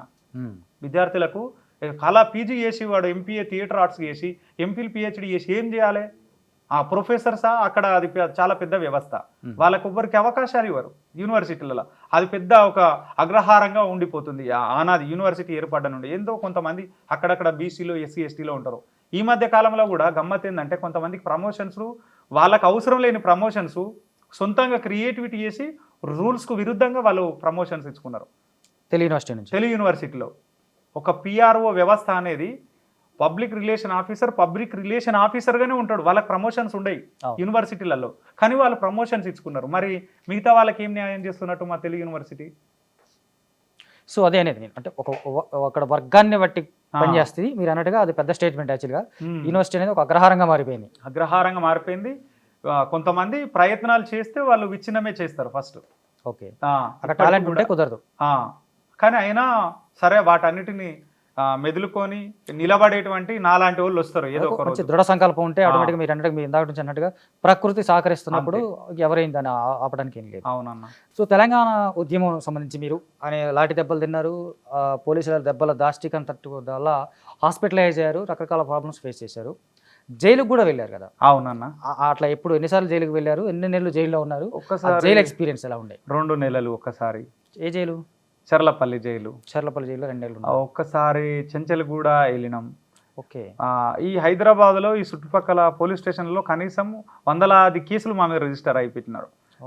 ఎఫ్ఐఆర్లు అయినాయి, కొన్ని చోట్ల ఎఫ్ఐఆర్లు కూడా అయినాయి, కొన్ని చోట్ల మన పేర్లు తెలియక పారిపోయిన అంటే ఏ అన్నోన్ పర్సన్గా అదర్స్ కింద కూడా చేసి తర్వాత కూడా దొరకకపోతే మనల్ని కూడా వేసుకపోయిన సందర్భాలు ఉన్నాయి. ఓకే. అయితే ఒక సందర్భంలో ఏమైందంటే అన్న, మమ్మల్ని మా గ్యాంగ్ మొత్తం అరెస్ట్ చేసి తీసుకుపోతున్నారు వ్యాన్లో. లక్డికా పూల్ దగ్గర ఈ మా నిజాం కాలేజ్ నుండి ఇట్లా తీసుకపోతూ ఉంటే వ్యాను 40-30 స్పీడ్లో ఉంది. అందరు అటు ఇటు చూస్తూ ఉంటే నేను లబుక్కున ఆ స్పీడ్లో కొంచెం వంగి లబుక్కున టక్కన ఆ కింద దుంకిగా పారిపోతూనే ఉన్నా. మరి జీప్లోంచి కాదు, వ్యాన్లో నుండి డీసీఎం రన్నింగ్లో ఉన్న డీసీఎం వ్యాన్లోంచి దూకి పారిపోయారు. ఎంత స్పీడ్లో ఉన్నా పైనుంచి దూకాలి కదా, డీసీఎం కొంచెం హైట్ ఉంటుంది కదా, ఆ డోర్ల నుంచి పైకి దిగి కింద దూకాలి, దెబ్బలు తగల మరి. అంటే పారిపోయి టఫ్న కింద పడ్డ ఒక ఆయన బైక్ అయినా స్పీడ్లో వస్తుండన్న, వచ్చి ఊ అన్నాడు. నాకు ఇంత భయం అయింది. వెంటనే ఆయన బైక్ ఎక్కిన ప్లీజ్ అంటే ఆయన ఎక్కించుకుని పోయింది. ఇక ఓకే, అట్లా అదైపోయింది. ఇక దానికోసం వెనక్కి ఎవరు రాలే పోలీసులు? ఇక వస్తే ఉంది. నాకు మా కోసం తిరుగుతా ఉంటే నాకు మా నిజాం కాలేజ్ ఒక అడ్డు ఉండేది, మా కోసం పోలీసు వాళ్ళు వస్తే నేను చింత చెట్లు ఎక్కి పుస్తకాలు చదువుకుంటూ కూర్చున్నాం. ఓకే, రకంగా గ్రేట్ మెమరీ కూడా. Great memory. ఇప్పటికీ ఆ చింత చెట్టు ఉంటుంది, అప్పుడప్పుడు పోతే ఆ స్మృతులన్నీ గుర్తొస్తూ ఉంటాయి. కాబట్టి అట్లా దొరికేది కాదు నేను మ్యాక్సిమంగా, లేదా పోలీస్ స్టేషన్ పోయినా కానీ అక్కడికి వెళ్ళి ఏదో ఒకటి చేసి డబ్బన దుంకొచ్చే గుణంగాల్లో ఉంది నేను. అట్లా చాలాసార్లు జరిగినాయి. సూపర్. సో ఇప్పుడు మీరు ఇందాక చెప్పిందని బట్టి మామిడి హరికృష్ణ గారు మీ లైఫ్లో ఒక క్రూషియల్ రోల్ ప్లే చేసినట్టున్నారు. అవార్డు రావడానికి ఆయనే అప్లై చేసినట్టు అన్నారు. ఆ తర్వాత ఆయనతో మీకు పరిచయము, ఆయన తర్వాత మీ లైఫ్లో వచ్చినటువంటి మార్పులు. సారు నాకు 2015లో పరిచయం అన్న. ఓకే. తెలంగాణ వచ్చిన తర్వాత కొత్తగా అవతరణ దినోత్సవాలు చేస్తూ ఉంటే రవీంద్ర భారతిలో ఉన్నటువంటి ఎంప్లాయీస్ అందరూ ఒక ప్రదర్శన చేసినారు. సార్ యాజ్ ఏ డైరెక్టర్గా అక్కడ ఉన్న ఎంప్లాయీస్ అందరూ అయితే రవణ్ అక్కడికి తీసుకుపోయినాను. ఓకే. వీళ్ళు జస్ట్ ఫర్ చేంజ్ ఐడియా అని ఒక నాటకం వేస్తే దానికి నేను బ్యాక్గ్రౌండ్ మ్యూజిక్ ప్లే చేయడానికి వెళ్ళిన. సారు నువ్వు వర్క్ షాప్ చేసుకోవచ్చు కదా, ఇట్లా మంచిగా వాయిస్ ఉన్న నీకు ఫ్రీ అయింది ఉందంటే ఇన్లే. నేను ఎందుకు ఇన్లా అంటే ఇవన్నీ నేపథ్యాలు కదా, మనం ఎట్లా ప్రభుత్వంలో ఉంటాం అవి ఇవన్నీ కొంచెం మనుషులు ఈగో ఉండిపోతుంది కదా. పాపం సార్ చాలా సంవత్సరాలు చెప్పిండు, ఎప్పుడు ఇన్లే. కరోనా వచ్చిన తర్వాత ఇన్నా. సార్ ఇట్లా అని నేను ప్రపోజల్ పెట్టుకుని పోతే విత్ ఇన్ 15 minutesలో నాకు కావాల్సిందన్నీ అరేంజ్ చేసేసారు. ఓకే. చేసేసి ఇప్పుడు నువ్వు చేస్తే దీనికి ఎవరిని గెస్ట్గా పిలుస్తామంటే అమ్మ నాయననే గెస్ట్, వాళ్ళకి మించిన ఆస్తి లేదు. వాళ్ళు ఎవరైతే భగవంతరావు సారు మన గురువు ఉన్నారో, మీ గురువు ఆ సారు స్టూడెంట్స్ ఎవరు నేర్చుకుంటారో వాళ్ళందరినీ పిలవండి అని లలిత కళాతోరణంలో 2021 మార్చి 15వ తారీఖు నాడు ఫస్ట్ వర్క్ షాప్ చేసిన నేను. అంతకుముందు ట్రైనింగ్లో బయట ఇప్పించినాం కానీ ప్రభుత్వ వ్యవస్థ పరంగా అప్పుడే నా మార్పు. జస్ట్ 4 years అనుకోండి, ఇప్పుడైతే 4 years అవుతుంది స్టార్ట్ చేసిన తర్వాత మంచిగా మా తెలుగు యూనివర్సిటీలో ఒక కల్చర్ ఏముంటుంది అంటన్నా, మన థియరీ విత్ ప్రాక్టికల్స్ జరగాలంటే ఎవరైనా ఆడపిల్లలైనా డప్పు కొట్టాల్సిందే. ఓకే. అట్లా మా భగవంతరావు సార్ వచ్చి నేర్పించిండు, కానీ నేను వాళ్ళకి ప్రత్యేకంగా కూడా నేర్పించిన సందర్భాలు ఉన్నాయి. ఓకే. వీళ్ళందరినీ ఒక టీమ్గా తయారు చేసుకోవాలని. అట్లా హరికృష్ణ సార్ ఆడైన తర్వాత నేను చాలా వందలాది మందికి నేర్పించిన. అట్లాగే దానికంటే ముందు సమ్మర్ సామరాయిలో ప్రవీణ్ సార్. ఓకే. డాక్టర్ యాక్చువల్గా అవును, మనకి ఇంకొకటి అదే అడుగుదాం అనుకుంటున్నాను నేను. ఇప్పుడు గురుకులాల్లో ఫైన్ ఆర్ట్స్ సెక్షన్ అనేది ఒక క్రియేట్ కావడానికి మీరు కూడా ఒక రీజన్ అనేది తెలిసింది. అవును. అంటే మీరు దానికోసం మీరు కృషి చేయడం ఎందుకు కృషి చేశారు, దానికి మీకు అసలు ఆ థాట్ ఎలా వచ్చింది? అంటే నాకు ఈ డప్పులో ఫెలోషిప్ వచ్చిన తర్వాత నేను సార్ను కలిసినప్పుడల్లా, సార్ మనకంటూ మన పిల్లలకు ఒక పర్సనల్గా ఒక కల్చర్లో ఒక వ్యవస్థ ఉండాలి, అది ఎనీ ఆర్ట్ ఫామ్ అయినా సరే అని మేము లెటర్స్ అవి ఇవ్వడం జరిగింది. సార్ అది మనసులో పెట్టుకుని మేము కొన్ని ప్రదర్శనలు కూడా చేస్తే వాటిని దృష్టిలో పెట్టుకున్న తర్వాత ఈ డప్పు ప్రదర్శన చూసి ఇవన్నీ ఉంటాయి అసలు నాకు తెలియదు ఇవన్నీ అని చెప్పి ఒక స్వేరోస్ ఫెలోషిప్ అని ఉంటే అది ఫస్ట్ కూడా నాకే ఇచ్చారు. అప్పుడు 10,000 రూపీస్ స్వేరోస్ ఫెలోషిప్. అట్లా సారు ఆ సమ్మర్ సామ్రాయిలో ఆడపిల్లలకు మగ పిల్లలకు కలిసి 1500 మందికి నేర్పించడం జరిగింది. దానికి గాను బెస్ట్ టీచింగ్ అవార్డు వచ్చింది నాకు. సూపర్. బెస్ట్ టీచింగ్ అవార్డు ఇచ్చిండ్రు సోషల్ వెల్ఫేర్ ట్రైబల్ వెల్ఫేర్లో. అప్పుడు డప్పు, జడకోపును, బుర్ర కథను, ఇంకే ఫోక్ డ్యాన్స్ని ఇవన్నిటిని నేను నేర్పించడం జరిగింది. మా బృందం నేను కొంతమందిని పెట్టి. ఆ తర్వాత హరికృష్ణ సార్ అయితే ఇక ఇప్పుడు నేను ఈ స్థాయిలో ఉండడానికి మనకు చాలా కారణం హరికృష్ణ సారిగా చెప్పలేం మాటల్లో. ఎప్పుడైతే వర్క్షాప్ స్టార్ట్ చేసినామో అప్పటి నుండి మన ప్రభుత్వ ప్రోగ్రామ్స్లలో వాటి అన్నిట్లలో మనం కొంచెం ఫైనాన్షియల్గా కూడా బెటర్ అవుతాం. ఫైనాన్షియల్గా అంటే బెటర్ అయినాము. ఆదాయం రెండు స్టార్ట్ అయినాయి కానీ స్ట్రగులింగే. ఎందుకంటే బిల్స్ పాపం ప్రోగ్రామ్ చేసిన తర్వాత లేట్గా రావడం జరుగుతుంది. ప్రభుత్వంలో కొంత కొన్ని వ్యవస్థలు ఉంటాయి కదా, వాటికి అనుకూలంగా మెదలాలి. కాబట్టి మీకు టీం కూడా ఉంటుంది, వాళ్ళకు కూడా అందరికీ. హరికృష్ణ సార్ లేకపోతే భాస్కర్ ఈ ప్రపంచానికి ఇంకొక భాస్కర్గా తెలియడు. ఓకే, ఇప్పుడు భాస్కర్ ఎలా ఈ భాస్కర్ తెలియదు. ఎందుకంటే మన లోపల ఉన్నటువంటి ఒక శక్తిని గుర్తించే వాళ్ళు కావాలి. అది ప్రతి ఒక్కరిలో ఒక ప్రతిభ ఉంటుంది, ప్రతి ఒక్కరిలో ఏదో ఒక కళారూపం ఉంటుంది, ప్రతి ఒక్కరిలో ఒక్కొక్క స్కిల్ ఉంటుంది. కానీ వీటన్నిటిని గుర్తించి ఈ తెలంగాణ సబ్బండ కళారూపాలకు ప్రతి ఒక్క కళాకారుడికి నేనున్నా మీకు అని అన్ని కళారూపాలను తన అందరి మీద స్టడీ చేసి ఈ కళాకారుల మీద మంచి ఒక ఏమంటారు గుర్తింపు తీసుకొస్తుండే హరికృష్ణ సార్. ఎందుకంటే ఎక్కడ ఆదిలాబాద్లో ఉండే ఒక గోండు బిడ్డడికి పద్మశ్రీ వస్తుంది. అవును, ఆయన వచ్చిన తర్వాత నిజంగా కళారంగానికి సంబంధించి కానీ సాహిత్య రంగానికి సంబంధించినట్టు కానీ తెలంగాణలో చాలా చాలా మార్పులు. అట్లా మొన్న చిందు కళాకారుడు సినిమా వాళ్ళకు కూడా చాలా సపోర్ట్ చేశాడు. తెలంగాణ సినిమా వాళ్ళకి చాలా శనివారం అని శనివారం పేరు మీద చాలా యంగ్ డైరెక్టర్స్ వచ్చినారు, తెలంగాణ ఫిల్మ్ మేకర్స్.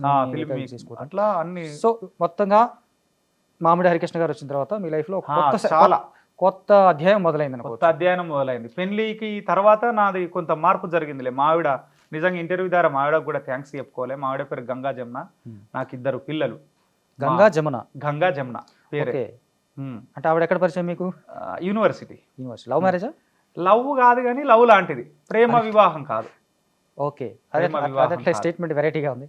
లవ్ కాదు కానీ లవ్ లాంటిది. అంటే పరిచయం ఎట్లా అంటే ఒక యూనివర్సిటీలో చదువుకునే కాలంలో ఒక ఈవెంట్ అట్లా జరిగినప్పుడు భీమ్ డ్రమ్ అనేది, ఇది ఎవరికి చెప్పలేదు, this is the first time. ఆ ప్రోగ్రాంలో పరిచయం. బట్ కానీ వాళ్ళు చాలా స్ట్రగుల్ పడుతూ ఉన్నారు. ఎప్పుడో మేము టెలిఫోన్ నంబర్స్ ఇచ్చుకున్న 6 నెలలకు ఒకసారి మాట్లాడుకున్న సందర్భం లేదు. అంటే ఆవిడ కూడా సేమ్ ఆర్ట్ ఫామ్ నుంచి వచ్చిన ఆవిడేనా? ఆమె రైటర్, సింగర్, మ్యూజిషియన్ ఆమె కూడా. ఓకే, వాళ్ళది ఎక్కడ అంటే Nizamabad, Armoor, Mortad mandal, Sunket. Same community. Okay, same community. అట్లా మా ఇంట్లో కూడా అంటే ప్రేమ కోసం మా ఇంట్లో ఎవరినైనా పెళ్లి చేసుకో అనేది ఉండే, ప్రాబ్లం లేదు. బట్ కానీ ఒకానొక సందర్భంలో కొన్ని సంఘటనలు చూసి అట్లా చేసుకుంటే బాగోదు అని కొంతమంది జీవితాలను చూసి మా వాళ్ళు నాకు చెప్పడం జరిగింది. బట్ కానీ కొన్ని ఇన్సిడెంట్స్ అయినాయిలే. ఆ ఇన్సిడెంట్ కావడం వల్ల నా పెళ్లి ఇంకా తొందరగా అయిపోయింది. ఓకే, అదేంటి ఇన్సిడెంట్లో లేట్ అవుతుంది కదా? తొందరగా అంటే లేట్గానే అయింది, ఇంకా లేట్గా అయ్యేది. కొంతమంది కుట్రలు పడి నన్ను ఈ మనువాదానికి సంబంధించినటువంటి కొంత లీడర్సు మనం ప్రశ్నించే తత్వాన్ని చూసి చంపడానికి ప్లాన్ చేసి నన్ను విపరీతంగా కొట్టి వదిలేసిన సందర్భం. ఈ లవ్ వలన? ఈ లవ్ కాదు, దానికంటే ముందు ఒక ఇన్సిడెంట్ అయింది. ఈ ద్రావిడను ఆర్యన్ మూమెంట్ జరుగుతూ ఉన్నప్పుడు మనం ద్రవిడియన్స్ ఈ రావణ వధ చేయకూడదు. నేను ఇదే అర్థం అనుకున్నాను. ఒక పెద్ద బీజేపీ లీడర్, ఇప్పుడు స్టేట్ వైడ్ గా మాజీ ఎమ్మెల్యే, ఒక పెద్ద బీజేపీ లీడరు, వకీల్ కూడా, ఇంకా రివీల్ చేస్తున్నాను, పేరు చెప్పలే కానీ వకీల్ కూడా మీ మీద మర్డర్ అటెంప్ట్ చేయించారు అనేది ఇప్పుడు అదే కదా మీరు చెప్తున్నారు. మర్డర్ అటెంప్ట్, అంత గ్రడ్జ్ ఆయనకి, పైగా మీ ఏరియా వాడే, అంత గ్రడ్జ్ పెట్టుకునే అంత ఏముంది మీ మధ్య?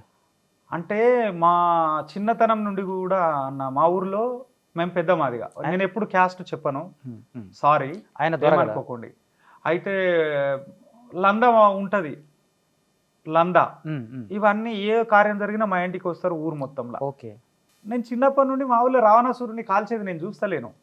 ఓకే, అయితే ఒక భాగవతం ఆడేటువంటి తాత, ఆయన పేరు చుక్కమల్లయ్య, అయ్యో రావణాసురుని కాలుస్తున్నాడు, ఆయన చాలా గొప్ప శివభక్తుడు, అతన్ని కాల్స్తే పాపం అని చెప్పాడు. ఆ మాట నా చెవులో పడ్డది. ఏంది ఈ రావణాసురుడు అని అందరూ ఎప్పుడు మా ఊళ్ళో కాల్చే పని లేదు. 2010లో మా ఊళ్ళో మొట్టమొదటిసారి కాల్చారు. అప్పుడు నేను ఉస్మానియా యూనివర్సిటీలో ఉన్న, ఇక్కడ రావణాసురుడి వర్ధంతులు జయంతులు చేస్తారు. కాబట్టి ఇది ఏందని హిస్టరీని చదివితే ఇది చాలా పెద్ద చరిత్ర అని తెలిసి దాన్ని మనం నిషేధించాలని మా ఊర్లో ఫైట్ చేసినాం. ఓకే, నేను సర్పంచ్గా పోటీ చేస్తే వీడు రావణాసురుని ముక్తాడు కాబట్టి అందుకోసం వీడిని ఎదిరించాలని మన దాంట్లోనే ఇంకొకరిని అపోజిషన్లో నిలబెట్టి చాలా దగ్గర ఓట్లతో ఓడిపోయినాంలే మనం. పర్వాలేదు, అయినా ఏం కాదు, ఓటమి గెలుపు సహజంగాని మొత్తం మీద మనవాడే గెలిచిండు, వీఆర్ హ్యాపీ అంతే. ఎవరో ఒకడు ఓడిపోవాలి, ఎవరో గెలవాలి, సేమ్ కమ్యూనిటీలో అంతే.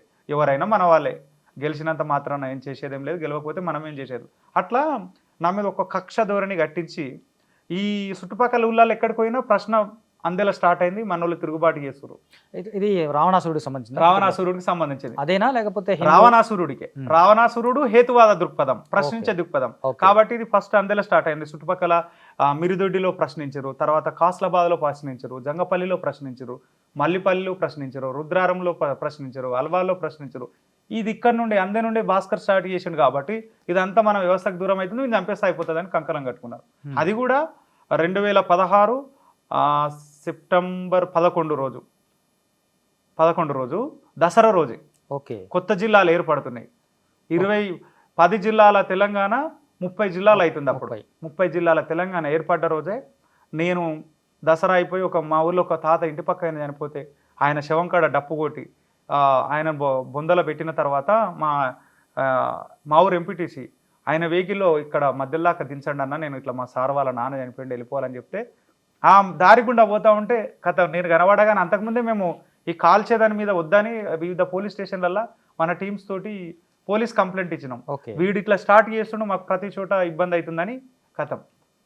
ఎక్కడ కారులో ఒక ముందులో ఇక్కడ రైట్ సైడ్లో ఆయన నడుపుతుండు కారు, నేను వెనక ఇట్లా కూర్చున్నా. అసలు 100 మంది కలిసి కొట్టిరన్న. కొంతమందిని ఐడెంటిఫై చేసిన, చంపేయండి వీన్ని కొట్టే అంటే కారులో ఉన్నప్పటికీ వచ్చి కారు ఆపేసి దానికి సినిమా ఫక్కిలా సినిమాలో ఎట్లయితే ఫైట్ అవుతుందో అట్లా కొట్టేసినారు ఇక నన్ను. ఆయుధాలతో వచ్చారా మామూలు చేతులతో?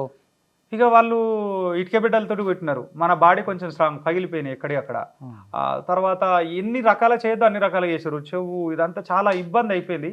బట్ కానీ న్యాయం ఒరిజినల్గా కళ్ళ ముందట కారం చెడు చరిత్ర, చుండూరు చరిత్ర, పదిరికుప్పం చరిత్ర, ఆ తర్వాత లక్ష్మీపేట చరిత్ర ఇవన్నీ చదువుకున్నాం కాబట్టి జ్యుడిషియల్ వ్యవస్థ అంతా వాళ్ళే ఉంటారు.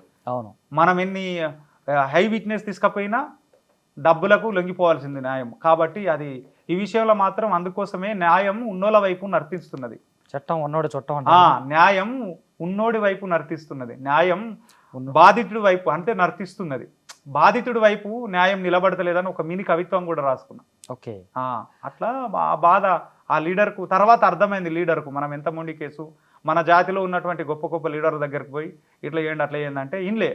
ఈ విషయంలో నాకు అప్పుడు అండగా ఉన్నది చాలామంది, కానీ especially doctor RS Praveen Kumar sir చాలా హెల్ప్ చేసిండు. వాళ్ళ అరెస్ట్ కోసం కావచ్చు, వాళ్ళను జ్యుడిషియల్గా ఎట్లా మనం అది చేయాలనేది ఆర్ఎస్పీ సార్ బాగా చేశారు. స్పెషల్ థ్యాంక్ యూ సార్ మీకు. ఇప్పుడు ఎప్పుడైనా ఆ నాయకుడు కనిపిస్తాడా, మీతో మాట్లాడతాడా? ఇప్పుడు మాట్లాడతాడు. నమస్తే భాస్కర్ అన్న అంటాడు. మేము ఒక జర్నీలో పోతా ఉంటే మా వెహికల్కు ఎదురుగా వచ్చి మా కుటుంబ సమేతంగా వెళ్తా ఉంటే దిగి మాకు అమ్మ నా పేరు ఇట్లా, నేను మీ ఎమ్మెల్యే ఇట్లా అని మాట్లాడిన సందర్భాలు కూడా ఉన్నాయి. ఏ సంవత్సరం ఇది? రీసెంట్గా లాస్ట్ ఇయర్. ఓకే, మునుగోడు ఉప ఎన్నికల సందర్భంగా కలిసిన సందర్భాలు ఉన్నాయి. మేము అక్కడ వేరే ప్రచారానికి వెళ్తే బట్ కానీ ఆయనకు కూడా అర్థమైంది ఏంటంటే అనవసరంగా ఇలాంటి వాళ్ళ తెరువు పోయినాం అనేది అర్థమైపోయింది. మన వల్ల నష్టం కూడా జరిగింది వాళ్ళకి. రాజకీయం అర్థం చేయించారు మీరు ఫైట్ చేయడం వల్ల. ఖచ్చితంగా ఫైట్ చేసి తర్వాత ఇప్పుడు వాళ్ళకి అర్థమైపోయిందో ఈ వ్యవస్థలో మనం కూడా కొన్ని తప్పులు దొరిలే అని ఇప్పుడు వాళ్ళకి అర్థమైపోయింది. ఇప్పుడు మంచిగానే ఉండలే మనతో లీడర్. ఓకే, సో ఇది హేతువాద దృక్పథం, దీని మీద కొన్ని తత్వాలు కూడా పాడ్డా మీరు. అవును, దాని మీ మట్టికి సంబంధించి మీ ఊరు నేలకు సంబంధించినటువంటి పాటలు, అలాంటి ఒక మంచి పాట ఒకటి. హేతువాదంలో ఇది భజన కీర్తనలో నేర్చుకుందన్న మా ఊళ్ళ. చిన్న చిన్న రాళ్ళు తెచ్చి రాతి గుళ్ళు కడుదురు, చిన్న చిన్న రాళ్ళు తెచ్చి రాతి గుళ్ళు కడుదురు, రాతి గుళ్ళకు 3 సొల్ల పసుపు కుంకుమ పోతురు, రాతి గుళ్ళకు 3 సొల్ల పసుపు కుంకుమ పోతురు. రామా నిజమైన దేవుడావు నీవే సుమా, రామా నిజమైన దేవుడావు, రామా రవికుల సోమ కాపాడగా రావా, రామా రవికుల సోమ, రామా రవికుల సోమ కరుణించగా రావా, రామా రవికుల సోమ. గరుడ పక్షి దేవుడాని కొందరైతే ముఖ్యరు, గరుడ పక్షి దేవుడాని కొందరైతే ముఖ్యరు, గరుడ పక్షి దేవుడైతే కోడి పిల్లల మింగున, గరుడ పక్షి దేవుడైతే కోడి పిల్లల మింగున, కాకుల్ గద్దాలు దేవుళ్ళుగా చూసున్నా, కాకుల్ గద్దాలు దేవుళ్ళు, రామా నిజమైన దేవుడావు నీవే సుమా, రామా నిజమైన దేవుడావు. తురక వాళ్ళు పీర్లను నిలబెడుదురు మేకగట్టు తురక వాళ్ళు పీర్లను నిలబెడుదురు పీర్ల యందున సత్యం ఉంటే కట్టెలెందుకు విడుదురు పీర్ల యందున సత్యం ఉంటే కట్టెలెందుకు విడుదురు రామా నిజమైన దేవుడావు నీవే సుమా రామా నిజమైన దేవుడావు నీవే సుమా రామా నిజమైన దేవుడావు జమ్మి చెట్టును చూసి కొందరు దేవుడంటే మొక్కేరు జమ్మి చెట్టును చూసి కొందరు దేవుడంటూ మొక్కేరు జమ్మి చెట్టు దేవుడైతే వరములు ఇయ్యకపోవునా జమ్మి చెట్టు దేవుడైతే వరములు ఇయ్యకపోవునా ఆ చెట్టు క్షేమాలు దేవుళ్ళుగా చెట్టు క్షేమాలు దేవుళ్ళుగా చెట్టు క్షేమాలు దేవుళ్ళు. నాకు చాలా ఇష్టమైన పాట ఈ భజన కీర్తనలలో. ఓకే, ఇంట్లో హేతువాద దృక్పథం ఉంటది, బట్ కానీ దీన్ని కొంత నేను ఒక ఫిలాసఫీగా తెలియాలని కొన్ని మార్పులు చేర్పులు చేసుకొని ఇంకొక రూపంగా ప్రయోగం చేయడం జరిగింది. ఈ పాటను బుద్ధుడిని ఇందులో కలిపి నిజమైన మనిషినని. ఇది అంటే ఒక రకంగా చూస్తే మనకి అనుకోవడానికి ఇందాక మీరు రావణాసురుని తగలబెడుతుంటే అపోజిట్ గా ఫైట్ చేశారు. అవును. ఇప్పుడు వచ్చేసి రామ నిజమైన దేవుడు అవును. అంటే చిన్నప్పుడు విన్న తత్వం అది ఎట్లా? చిన్నప్పటి నుండి విన్న తత్వం. రావణాసురుడిది కూడా చాలా అద్భుతమైన అతను మన రామాయణంలో వస్తూ ఉంటే రావణాసురుడు వేషం కట్టుకొని వస్తూ ఉంటే తెర నుండి బయటకు వచ్చేటువంటి పాట, అద్భుతమైన పాట ఉన్నది. అది కొంచెం గుర్తు రావట్లేదు. లంకాధిపతి కారుడరా రావణ బ్రహ్మ రాజును వినరా లంకాధిపతి కారుడరా రావణ బ్రహ్మ రాజును వినరా ఒరే రాక్షసులారా ఓయ్ మీరందరూ సిద్ధమేనా సిద్ధమే ప్రభు ఒరే రాక్షసులారా అని మా ఊర్లో రావణాసురుడు వేషం వేసిన లింగేమామ లేకపోతే భూపతి కాక ఇల్లు వాళ్ళు వాడుతూ ఉంటే నాకు చాలా విచిత్రంగా అనిపించేది, చాలా బాగా అనిపించేది. నాకు ఇష్టమైన పాత్ర అది. ఓకే, ఇప్పుడు ఆ తత్వాన్ని మీరు మార్చి ప్రయోగం చేశానన్నారు కదా, అది ఎలా చేశారు ప్రయోగం? ఆహా, ఇంతకుముందు చిన్న చిన్న రాళ్ళు తెచ్చి రాతి గుళ్ళు కడదురు రాతి గుళ్ళకు 3 సొల్ల పసుపు కుంకుమ పోతురు రాతి గుళ్ళను మీరంతా రాముడంటూ ముఖ్యరు బుద్ధ నిజమైన జ్ఞానుడావు నీవే సుమా బుద్ధ నిజమైన జ్ఞానుడావు అని ఇట్లా మార్చి నేను చెప్పిన. ఓకే, ఎందుకంటే మార్పు ప్రకృతి నుండి సాధ్యం కాబట్టి అది నేను కొన్ని అక్షరాలను చేంజ్ చేసి చెప్పిన. ప్రతిదాన్ని ఒక లింకుగా చెప్పినాం. సో ఇప్పుడు ఒక దశ దాటిన తర్వాత మీరు డప్పు నేర్పడం అనేది ప్రక్రియ. ఇప్పుడు కొత్తగా డప్పు నేర్చుకునే వాళ్ళ దగ్గర నుంచి మీరు ఫస్ట్ ఫేస్ చేసే డిఫికల్టీస్ ఏముంటాయి? అంటే వీళ్ళు మీరు ఒక జడ్జి చెప్తూ ఉంటారు, ఒక దరువు చెప్తూ ఉంటారు, వాడు దాన్ని క్యాచ్ చేయడం చాలా తొందరగా క్యాచ్ చేయడం ఎలాగా గ్రాస్ప్ చేసుకోవటం ఉంటాం కదా, దాన్ని ఆ క్రమంలో ఎదుర్కొనే ప్రాబ్లమ్స్ ఎలా ఉంటాయి? అంటే మనము వాళ్ళు శ్రద్ధగా వినాలి. ఒక స్కూల్లో టీచర్ ఏ విధంగా అయితే విద్యా బోధన చేస్తున్నాడో దీన్ని కూడా అట్లానే. కొంతమందికి ఇప్పటికి కొంతమంది డప్పు పట్టుకోరాదు, చిర్రను చిటికెను, దీన్ని చిటికెను ఇట్లా ఎన్నిసార్లు కొట్టాలి, ఇది ఇట్లా 2 ఏళ్ల సందున పట్టుకుంటే ఇది ఏం పని చేస్తుంది, ఇది అసలు దీన్ని ఎట్లా కొట్టుకోవాలి, ఒకవేళ దొరకబట్టి కొడితే పక్షవాతం వస్తుంది అనేది చాలా మందికి చెప్పడం జరుగుతుంది. కాబట్టి పిఎస్ కామన్గా మనము ఏదైనా సమస్యనే, బట్ కానీ నేను అబ్బాయిలకు నేర్పించిన అమ్మాయిలకు నేర్పించిన ఈ ఇంతవరకు ఇది అమ్మాయిలకు ఎవరు నేర్పించలేదు. ఎందుకంటే దీని తయారీలో అమ్మాయిల పాత్ర చాలా ఎక్కువ ఉంటుంది. మన అమ్మలక్కల పాత్ర డప్పు ఇప్పుడంటే ప్లాస్టిక్ మయం అయిపోయింది. కాబట్టి ఒకప్పుడు ఈ డప్పును అంటరానితనంగా చూసిన ఈ సమాజం, ఈ డప్పును దేవుడి గుడిలోకి రాని అని ఈ సమాజం ఇప్పుడు ఢిల్లీ దర్బార్లో ఒక అవార్డు తీసుకొస్తుంది. నెక్స్ట్ అదే చెప్దాం అనుకుంటున్నాను. సో మీరు అట్లా తయారు చేసినటువంటి మీ టీమ్స్ని తీసుకొని ఇప్పుడు మీరు అన్నట్టుగా ఏదైతే అంటరాని కులాలకు సంబంధించినటువంటి వాద్య పరికరంగా పక్కన పెట్టబడినటువంటి డప్పుతో ఢిల్లీ వీధుల్లో రాష్ట్రపతి భవన్లో ఒక గౌరవాన్ని అందుకున్నటువంటి సందర్భం చూశారు. అలాగే మన తెలంగాణ శకటాలకు ముందు కూడా వీళ్ళు మీ శిష్యులు దాని ప్రతినిధులుగా ముందు వెళ్ళారు. ఆ ప్రాసెస్ ఎలా జరిగింది? ప్రభుత్వము ఇక్కడున్న తెలంగాణ ప్రభుత్వము అక్కడున్న ఢిల్లీ సంగీత నాటక అకాడమీ వాళ్ళు ఒక ఎంఎస్ రావు సార్ అని ఒక చిన్న సందర్భంలో సంగీత నాటక ఎంప్లాయీ పరిచయం ఉగ్రవన్న ద్వారా ఆ సారు మేము డప్పు వాయించేటువంటి అప్పుడప్పుడు ఫొటోస్ వీడియోస్ పెడతా ఉంటే గత సంవత్సరం మేము గణతంత్ర దినోత్సవ వేడుకలకు ఖచ్చితంగా వెళ్ళాలని పురుషులం పోయినాం. ఓకే, జ్యూరీలో సెలక్షన్ అయినాక చిన్న రాజకీయ కారణాల వల్ల మమ్మల్ని వెనక్కి పంపేసారు. ఓహో, సరేలే మంచిదిలే అనుకున్నాం. రాజకీయ కారణాలు తెలంగాణ నుంచా? అక్కడ రాజకీయాలు, ఇక్కడ కాదు. తెలంగాణ నుండి మనం కాంపిటీషన్కి వెళ్ళినాం చాలా మంచిగా.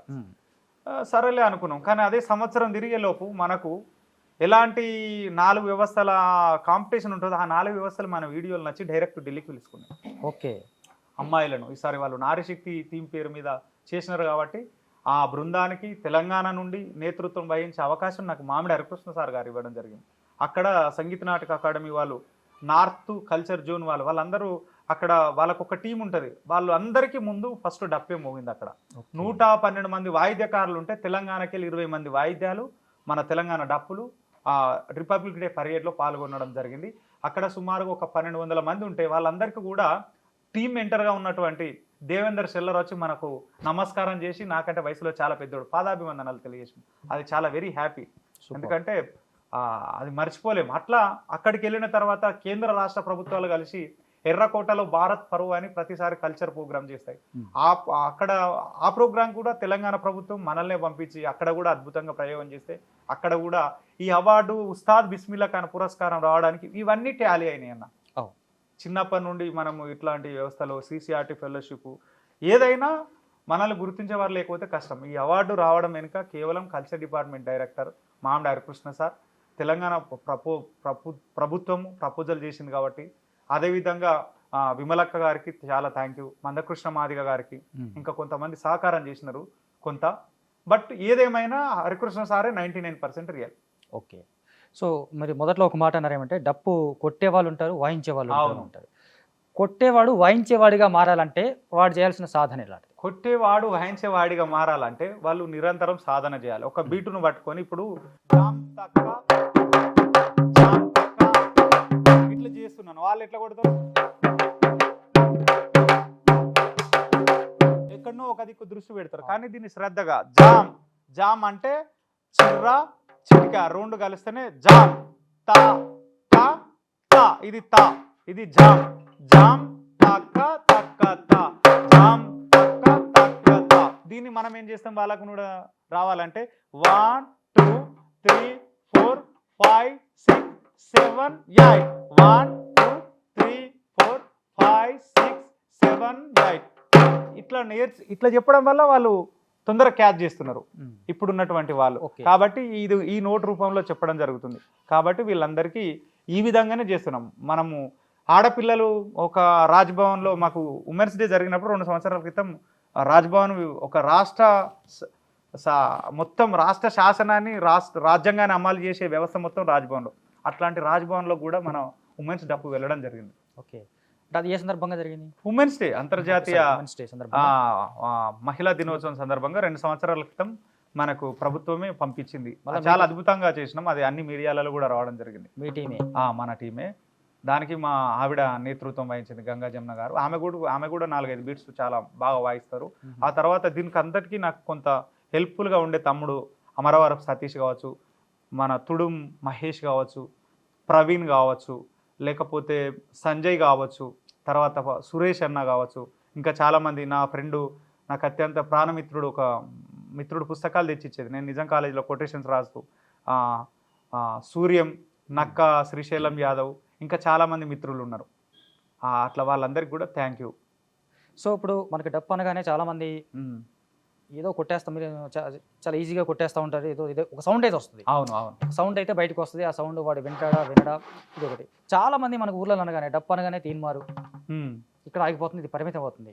ఇది ఎంతవరకు కరెక్ట్? అంటే తీన్మారు కొట్టడం, తీన్మారు ఏదో చిందులు వేయడానికి తప్ప ఇందులో ఒక సంగీతం ఉంది, డప్పులో ఒక సాహిత్యం ఉంది, డప్పులో ఒక అద్భుతమైనటువంటి శాస్త్రీయత ఉంది. ఇవన్నీ జనాలకి తెలియడం ఎలా పడుతుంది? దాన్ని ఎవరు ముందు తీసుకెళ్ళాలని? అదే వర్క్షాప్స్ను మనం కండక్ట్ చేసి ప్రభుత్వము వాటిలో, లేకపోతే ఊర్లలో ఉన్నటువంటి వాళ్ళు కూడా కొంచెం మారాలి.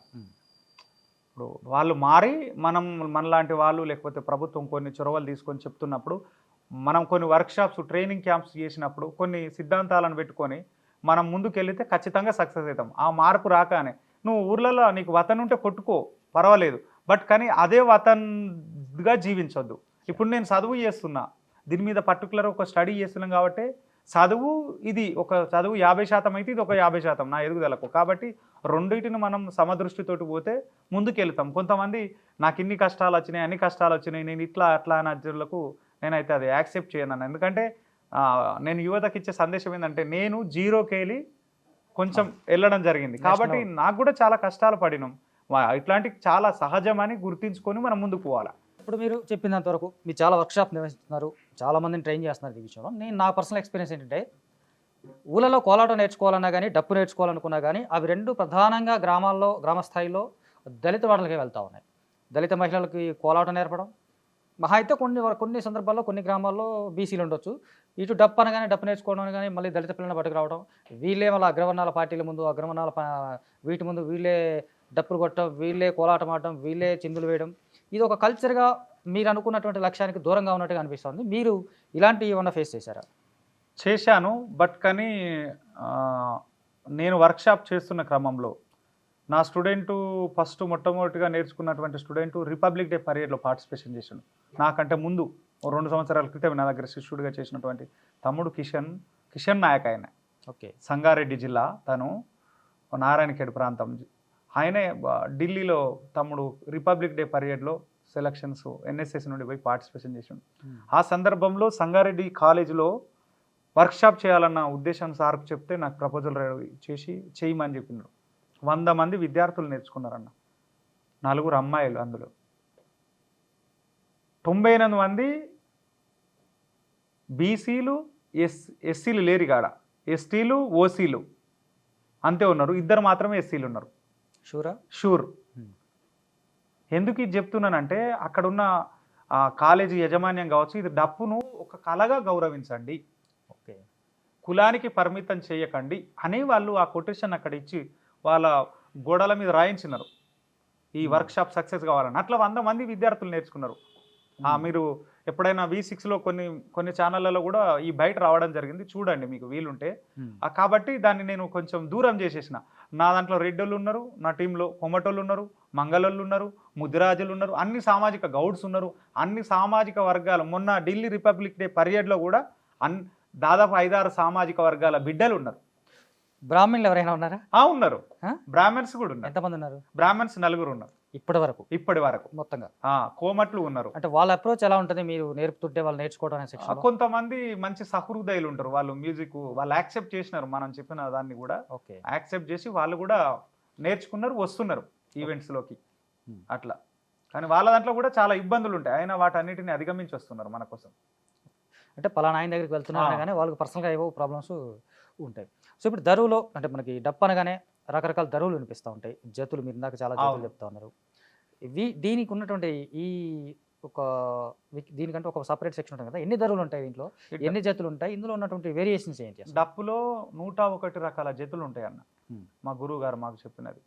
అందులో నేను 50-60 మాత్రమే వాయించగలను. ఓకే, 101 జతులు. ఇందులో 37 రకాల తాళాలు ఉంటాయి. ఓకే, మళ్ళీ 37 రకాల తాళాలు ఉంటాయి. ఈ తాళాలన్నీ కూడా మా గురువు గారు మాకు నేర్పించడం జరిగింది, వాటిని మేము వాయిస్తాం.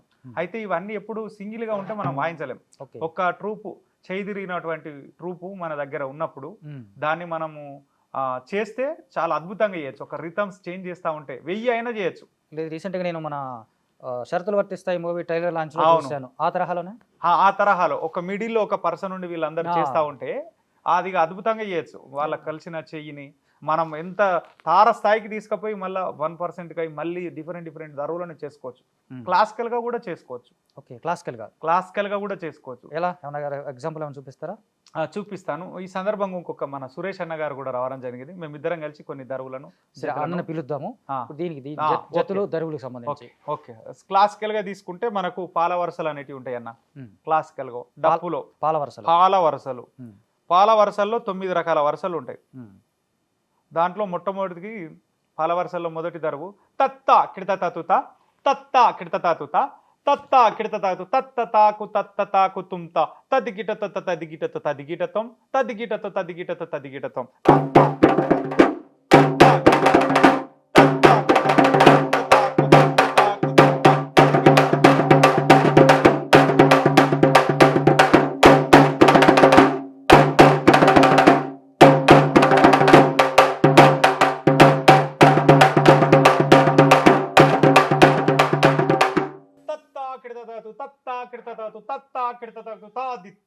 తదిగినతో దిత్త తదిగినతం తదిగినతో తదిగినతో తదిగినతం తదిగినతో తదిగినతో తదిగినతం.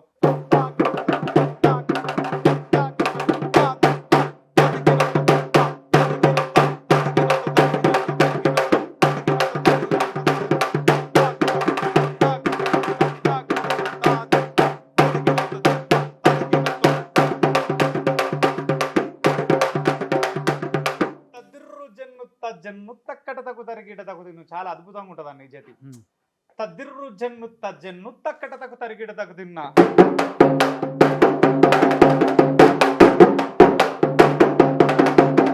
జందిరుగుడు జందిరుగుడు తిన్నా తక్కట తకు తరిగిడ తకు తిన్నా.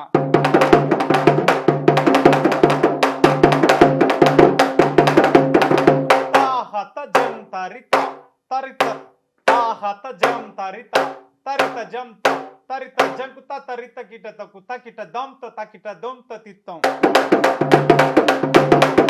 ఇదొకటి ఉంటది. జెన్ను జెన్ను జెన్ను త జెన్ను త జెన్ను జెన్ను త జెన్ను త జెన్ను జెన్ను త జెన్ను త జెన్ను జెన్ను త జెన్ను త జెన్ను జెన్ను త జెన్ను త జెన్ను జెన్ను త జెన్ను జెన్ను త దిరుగుడు దిరుగుడు దిరుగుడు దిరుగుడు దిరుగుడు త జెన్ను త దిరుగుడు దిరుగుడు దిరుగుడు దిరుగుడు దిరుగుడు దిరుగుడు త జెన్ను త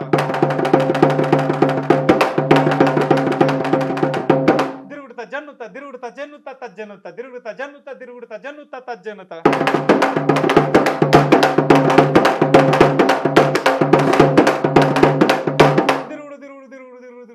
తజ్జనుత దిరుగుడు దిరుగుడు దిరుగుడు దిరుగుడు దిరుగుడు దిరుగుడు తజ్జనుత.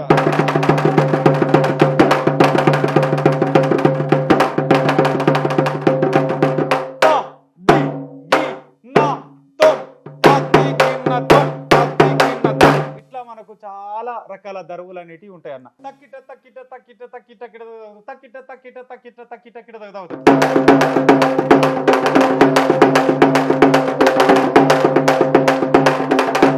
నక్కున నక్కున్న నక్కున నక్కున్న నక్కున నక్కున్న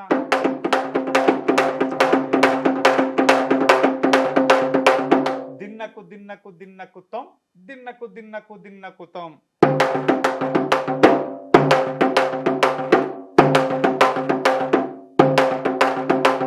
దిన్నకు దిన్నకు దిన్నకుతం దిన్నకు దిన్నకు దిన్నకుతం.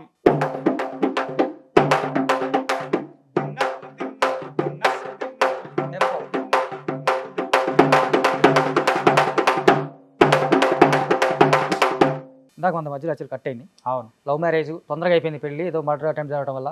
ఎందుకు వచ్చిన కూడా ముందు ఒక బుడేస్తే అయిపోద్ది అన్న ఆ యాంగిల్లో పెళ్లి చేశారా? అంటే అప్పటికి నాకు 29 years వచ్చేసినాయి అన్న. ఓకే. మా పేరెంట్స్ మా ఇంట్లో నాకంటే ముందు మా తమ్ముడు పెళ్ళి అయింది. ఓహో. వాడికి పిల్లలు పుట్టి చనిపోవడం జరిగింది ఒక 2 సార్లు. అట్లా మా పేరెంట్స్ ఇబ్బంది పడి నాతోటి పరిచయం ఉన్న ప్రతి ఒక్కరికి నా పెళ్లి కోసం చెప్పడం జరిగింది. ఓకే. అట్లా కొంచెం ఇబ్బందిగా ఫీల్ అయినాం. ఇది కూడా జరగడం వల్ల మా వాళ్ళు ఇక ఒక ఇబ్బందికి లోనైపోయారు, తీవ్ర మనోవేదనకు గురైపోయారు. కాబట్టి తప్పనిసరి పరిస్థితులలో నేను పెళ్లి చేసుకోవాల్సి వచ్చింది. చాలా మంచి మంచి ఆపర్చునిటీస్, ఇట్లా కట్నము ఇది అది ఇది అంటే అవన్నీ నేను ఏదొద్దు అనుకొని నాకు పెళ్లి చేసుకుందామంటే కూడా నాకు డబ్బులు లేవు. వాస్తవికంగా మా ఇంట్లో డబ్బులు లేవు. అంటే కట్నం తీసుకుంటే వచ్చేవి డబ్బులు లేవు. అయినా అట్లాంటి ధోరణి మనకు లేదు. కాబట్టి ఎవరైతే ఇప్పుడు నేను జమున అని చెప్పినానో వాళ్ళ ఇంట్లో వాళ్ళకి చెప్పి వాళ్ళే నాకు ఖర్చులకు డబ్బులు ఇస్తే తర్వాత నేను ఇస్తా అని చెప్పిన. అప్పులెక్కి ఇవ్వండి నాకు, బట్ ఇది కట్నం అంటే నేను ఒప్పుకోను అని చెప్పి ఇచ్చేసినాం. మనం సగం ఇచ్చినాం, సగం బాకీ ఉన్నాం, ఇచ్చేసినాం అవి కూడా. కాబట్టి అట్లా నా పెళ్లి కూడా ఒక డిఫరెంట్ యాంగిల్ అన్న. మనం ఏదైతే భావాజాలానికి దగ్గర ఉంటామో కొంతమంది మైకులలో చాలా అద్భుతంగా మాట్లాడతారు, కానీ ఆచరణ వరకు వచ్చి ఫెయిల్ అయిపోతుంది. నా పెళ్లిని కూడా నా వెడ్డింగ్ కార్డులో కూడా నా డప్పును వేసుకున్నా, ధర్మచక్రాన్ని. మహనీయులు ఎవరైతే బుద్ధుడు అశోకుడు నుండి నేటి కాంశీరామ్ సార్ వరకు మా ఈ సమాజం హితం కోసం పాల్పడిన అందరినీ, బహుజన ఫిలాసఫర్స్ అందరినీ నా వెడ్డింగ్ కార్డులో ఒక భాగం చేసుకొని మా ఊర్లో మా హై స్కూల్ గ్రౌండ్లో మీరు వస్తారనుకుంటున్నాం మా ఊరికి బహుశా మా ఏదైనా ఇంటర్వ్యూ కోసం. కాబట్టి ఒక 2000 మందితోటి నేను పెళ్లి చేసుకున్నాను. అది కూడా పౌరాహితానికి వ్యతిరేకంగా. ఎట్లయితే బాబాసాహెబ్ సార్, బుద్ధుడు వీళ్ళందరూ చెప్పినారో ఇలాంటి భావజాలానికి వ్యతిరేకంగా నేను దండల పెళ్లిని చేసుకున్నా. దీనికి బుద్ధిస్ట్ మ్యారేజ్ లాంటిది స్టేజ్ మ్యారేజ్, కమ్యూనిస్ట్ ఇక అన్ని రకాలుగా కలుస్తుంది స్టేజ్ మ్యారేజ్. కానీ అందులో బుద్ధుడిది, అంబేద్కర్ సార్ది, వీళ్ళందరి మహనీయులది ఫొటోస్ ఉంటాయి. కాబట్టి మా ఊర్లో అంబేద్కర్ సార్కు ఫస్ట్ మేము ఒక ర్యాలీకి వెళ్ళి దండలేసి, ఆ తర్వాత అక్కడ స్కూల్ గ్రౌండ్లోకి వెళ్ళి దీనికి doctor RS Praveen Kumar sir నాకు కొంచెం థ్రెట్ ఉందని తెలిసి ఆయనకు సంబంధించినటువంటి డిపార్ట్మెంట్ వాళ్ళతో మాట్లాడితే, అరే ఈ భాస్కర్ గారు ఏదో పెద్ద పోలీస్ ఆఫీసర్ వాళ్ళ కూతురును పెళ్లి చేసుకుండాట, పెద్ద ఏదో లవ్ మ్యారేజ్ చేసుకుండాట అని కొంత ఆ చుట్టుపక్కల ఊళ్ళందరూ పోలీసు వాళ్ళు వచ్చి మనకు కొంత కుక్కలు జాగిలాలు వచ్చి మన ప్రొటెక్షన్ కోసం ఉండేసరికి కొంతమంది భయాందోళనకు లోనైనారు. కానీ నేను ఇట్లా మ్యారేజ్ చేసుకుంటున్నా అని చెప్పి మా ఊళ్ళో పెద్ద హనుమాన్ యాగం పెట్టారు నా పెళ్ళిని డిస్టర్బ్ చేయాలి. ఓకే. వచ్చే వెల్కమ్ చేసేటువంటి గెస్టులకు ఫ్లెక్సీలు కడితే ఆ ఫ్లెక్సీలను దించేసారు మనవాదులు. కాబట్టి ఎక్కడ మనం మైకులో మాట్లాడుతూ ఉంటే స్కూల్లో కరెంట్ కట్టించారు అట్లా. కానీ ఇట్లా చేసుకోవడానికి నాకు ఇన్స్పైర్ ఒకళ్ళు ఉన్నారన్న. ఆయన్నే మా దుబ్బాక మాజీ ఎమ్మెల్యే కృషికం సోలిపేట రామలింగారెడ్డి అన్న. పేరుకు రెడ్డి కావచ్చు, బట్ కానీ ఆయన అణగారిన వర్గాల కోసం నిరంతరం పనిచేసినాడు. ఆయన పెళ్ళిని దాశరథి కాలేజీ స్టేజ్ మ్యారేజ్ చేసినాడు. ఆ విషయంలో మాత్రం ఆయన నాకు ఇన్స్పైర్, ఎప్పుడైనా ఇన్స్పైర్, ఇప్పటికైనా ఇన్స్పైర్ లీడర్. అట్లా నా పెళ్ళిది ఇట్లా అయిపోయిందన్న. ఓకే. అది. సో ఇప్పుడు మీరు కళాకారుడిగా ఇంకొంచెం ఫేమ్ ఎక్కువైపోయింది. ఇప్పుడు ఫేమ్ ఎక్కువైందంటే మీ కళకు దగ్గర గుర్తింపు వచ్చేసింది. ఆ గుర్తింపు ద్వారా రకరకాల ప్లేసులకు వెళ్తుంటారు, వర్క్షాప్స్ అంటారు, రకరకాల ప్లేసులు వెళ్తుంటారు, రోజుల తరబడి ఇంటికి రావాల్సిన పరిస్థితులు ఉంటాయి. అలాంటి సందర్భాల్లో మీ ఇద్దరి మధ్య అలాంటి అండర్స్టాండింగ్ ఉంటుంది. ఎంత లవ్ మ్యారేజ్ అయినా అండర్స్టాండింగ్ మ్యారేజ్ అయినా అంటే కొన్ని పెళ్లి తర్వాత మారుతారంటారు కదా. మారుతారన్న, తప్పనిసరిగా చిన్న చిన్న జరుగుతూ ఉంటాయి. అది ప్రతి కుటుంబంలో ఒక్కొక్కసారి మనం ఎక్కువ రోజులు ఉంటే వాళ్ళు చికాగా అనిపించి మాటలు అంటూ ఉంటారు. మనం కూడా అర్థం చేసుకోవాలని చెప్తా ఉంటాం. ఇక లేడీస్ అంటే ప్రతి ఇంట్లో ఉన్నది కొంత సమస్యనన్న. అట్లా ఎంత మంచోళ్ళైనా ఎంతో కొంత వాళ్ళకు ఇబ్బందిగా ఉంటది. కాబట్టి ఆ రకంగా ఇబ్బంది పడేది వాస్తవమే. కానీ మిగతా వాళ్ళతోటి పోలిస్తే మనం బెటర్ దెన్ అర్థం చేసుకునే స్వభావం గల వాళ్ళు. కాబట్టి ఆ విషయంలో నేను అదృష్టవంతున్నన్న. మీ పిల్లల పేర్లు కూడా వెరీ డిఫరెంట్ గా పెట్టారు, మీ భావజాలానికి దగ్గరగా. అవునవును. వాళ్ళ పేర్లు ఏంటి, వాళ్ళ పేర్లు అలా పెట్టడానికి రీజన్ ఏంటి? జ్ఞానయోధ్ పెద్ద బాబు పేరు, చిన్న బాబు పేరు ప్రజ్ఞాన్ యోధ్. అంటే మనం ఎప్పుడు కానీ ఇప్పుడు మనం ఇది ఒక జ్ఞానం, డప్పు మీద మనం ఒక డిఫరెంట్గా ఉంటున్నాం. అంటే అట్లా వాళ్ళు పేర్లు పెట్టడానికి ఎప్పుడైతే మనల్ని మల్లె, రామయ్య, బాలయ్య ఇట్లా అని మన తల్లిదండ్రుల పేర్లు ఉన్నాయో, మా నాన్న ఏదో కమ్యూనిజం నేపథ్యం ఉంది కాబట్టి భాస్కరుడు అంటే వెలిగే సూర్యుడు. మా తమ్ముడు ఫస్ట్ జీవన్ ఉండే ఒక కామ్రేడ్ పేరు పెట్టిండు, జీవన్. తర్వాత మధ్యలో ఆయనకి ఏమనిపించిందో నందని పెట్టిండు, ఒక కామ్రేడ్ అనిపోతే ఆయన పేరు మీద. మా అక్క పేరు శోభారాణి, మా దగ్గర ఒక దళ కమాండర్ ఉండే. అట్లా మా నాన్న వాళ్ళ పేర్లు పెట్టేసుకుండు ఆటోమేటిక్గా. అట్లా కాబట్టి ఆయన భావజాలం కాబట్టి నా భావజాలం ఈ రెండిట్లను మిక్స్ చేస్తే వస్తుంది కదా. కాబట్టి అందుకోసం నేను ఇట్లా పెట్టినాను జ్ఞానయోధ్, ప్రజ్ఞాన్ యోధ్. మా బాబు ఇప్పుడు యూకేజీ చదువుతున్నాను. పెద్ద బాబు, చిన్నోడు 2.5 సంవత్సరాలు. నాకు ఒక తమ్ముడు, ఒక అక్క, అందరికి పెళ్ళిళ్ళు అయిపోయినాయి. నాకు 2 బామ్మర్దులు, శ్రీకాంత్, హరీష్. మా తమ్ముడు పేరు నందు, మా అక్క పేరు శోభారాణి. ఇట్లానా. సో ఇప్పుడు మీకు అవార్డు వచ్చిన తర్వాత గవర్నమెంట్ నుంచి ఏమైనా రియాక్షన్ వచ్చిందా? గవర్నమెంట్ నుండి రియాక్షన్ అంటే అప్రిషియేట్ చేసినారు. అంటే ఎలా, అఫీషియల్ గానా అన్అఫీషియల్ గానా? అంటే అన్అఫీషియల్ గా. కాబట్టి ఒక హరికృష్ణ సారే ఉన్నాడు కదా కల్చర్ డిపార్ట్మెంట్, అయిన గవర్నమెంట్లో ఒక వ్యవస్థ కాబట్టి సారే అందరికీ ఈ ఇన్ఫర్మేషన్ షేర్ చేసినారు. కాబట్టి ఏదేమైనా ఈ అవార్డు 100%లా దీనికి ఎలిజిబిలిటీ. ఆ సార్ కూడా చాలాసార్లు చెప్తారు, ఒక అద్భుతాలు చేయాలంటే ఎవరు అవసరం లేదు, మనం శ్రమ పడితే ఏదైనా సాధ్యమని. మాకు ఎన్నిసార్లు ఎన్ని ఇబ్బందులు ఉన్నా కానీ మమ్మల్ని వెన్నంటి రకరకాల ఈ సమాజం కొంతమంది ఇప్పటికి మనము ఒక 2-3 వ్యక్తులు వాంటెడ్గా నా మీద చాలా దుష్ప్రచారం చేస్తున్నారు. ఈ కళను నమ్ముకొని మనం చేస్తూ ఉంటే ఇన్ని డబ్బులు ఉన్నాయి, అన్ని డబ్బులు ఉన్నాయి అంటే చివరికి నాకు ఊర్లో ఇల్లు లేదన్న, ఊర్లో ఇల్లు లేదు. అట్లా ఇల్లు లేకుండా ఉన్నా కూడా మనం మంచి చదువులు చేసుకుంటే మనం సమాజంలో ముందుకెళ్తా ఉంటే ఓర్చుకోలేనటువంటి స్వభావం ఉన్నది. అందుకోసమే నేను నిన్న రాత్రి మొన్న రాత్రి ఒక 2 పంక్తులలో ఒక ఓటమి ఓర్చుకునే తనం ఉంటే జీవితాన్ని పేర్చుకోవచ్చు, ఓర్చుకునే తనం ఉంటే జీవితాన్ని పేర్చుకోవచ్చు. నువ్వు ఏమంటారు, ఓర్చుకునే తనం ఉంటే జీవితాన్ని పేర్చుకోవచ్చు, కానీ ఓర్చుకునే తనం లేకపోతే నీ జీవితం అంతా ఒంటరే. నీ జీవితం అంతా ఒంటరే. ఓర్పుతోటి ఉండు, విజయం నీ వెంట ప్రయాణిస్తుంది. ఇది నేను ఇచ్చే సందేశం. నేను నిన్న 2 పంక్తులలో రాసుకున్నది. సో ఇప్పుడు రకంగా మీది అసాధారణమైనటువంటి ప్రయాణం. అవునన్నా. ఎక్కడ ఊర్లలో ఉండేటువంటి నేపథ్యం, డిఫరెంట్ నేపథ్యం. చదువుకు సంబంధించి కూడా మీకు చిన్న గ్యాప్ వచ్చింది. ఆ గ్యాప్ కూడా ఫుల్ఫిల్ చేసుకుంటూ మళ్ళీ చదువులోకి వచ్చారు. గ్యాప్ వచ్చిన తర్వాత చదువుకోవడం గొప్ప విషయం అనుకుంటే, గొప్ప విషయం దాటి గోల్డ్ మెడల్ కొట్టారు. గోల్డ్ మెడల్ నుంచి 3 పీజీలు చేయటము, PhD వరకు రావడము, అంతకుమించి భారతదేశంలో ఒక మొట్టమొదటి, ఏదైనా ఫస్ట్ ఈజ్ ఫస్ట్ కదా. అవునన్నా. ఇక్కడ నుంచి కొన్ని 100 మందికి డప్పు దీని మీద ఉస్తాద్ బిస్మిల్లా ఖాన్ అవార్డ్స్ రావచ్చు, కానీ ఫస్ట్ ఎవర్ అంటే అంతే భాస్కర్ అనేది. అవునన్నా. సో ఇంత ఒక గ్రేట్నెస్ సాధించిన మీరు ఇప్పుడు ఈ అప్కమింగ్ జనరేషన్కి ఇచ్చే సందేశం ఇది అంటున్నారు. అవును. ఓర్చుకునే తనం అంటే జీవితాన్ని పేర్చుకోవచ్చు. అవును. నైస్. సో ఇప్పుడు మీరు నాకు అన్నారు కదా సురేష్ అన్న పిలిస్తే కనుక మన ఇజ్జతులు వీటికి సంబంధించినటువంటి సౌండ్స్ ఒకసారి మాట్లాడుకుందాం. ఓకే. సో ఇప్పుడు డప్పుకు సంబంధించినటువంటి అనేక జతులు తను చెప్పుతూ వాయించి ఒక అద్భుతమైనటువంటి ఇందులో ఉన్నటువంటి ఒక అద్భుతమైన సంగీతాన్ని మనకి చూపించినాడు బ్రదర్ అందే భాస్కర్. అలాగే అందే భాస్కర్ అన్నకి సహచరుడుగా ఆయనతో పాటు అనేక ప్రదర్శనలో పాల్గొంటూ ఆయనకి వయసుతో పాటు డప్పు కళారంగంలో కూడా సీనియర్ అయినటువంటి పార్శ్వపు సురేష్ అన్న కూడా ఆయనతో పాటు యాడ్ అయ్యారు.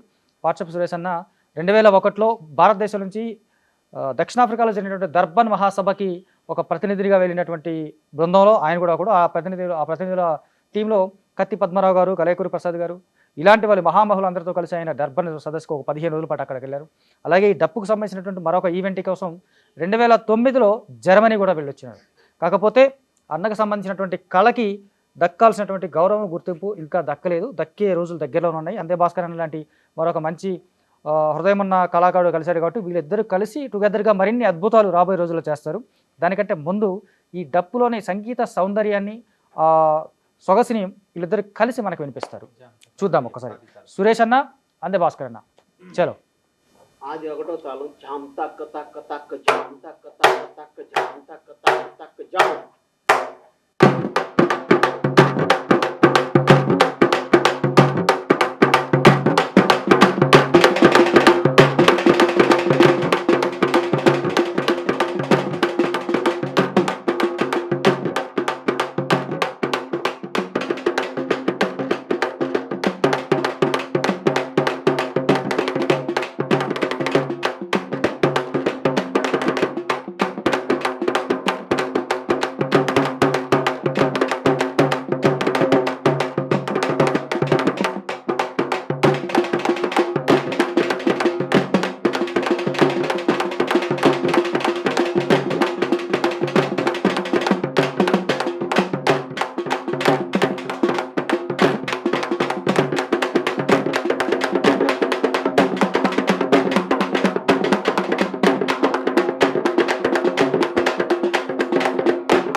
చెవుల్లో ఏదో వదిలిపోయినట్టు అనిపిస్తూ ఉంటుంది మనకు. ఒక అద్భుతం. జామ్ జామ్ తా కీట.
హ్యాండ్లు ఆడితే తెల్లారిపోతుంది అన్న. అవును, ఈజీగా అసలు యాక్చువల్గా ఆ.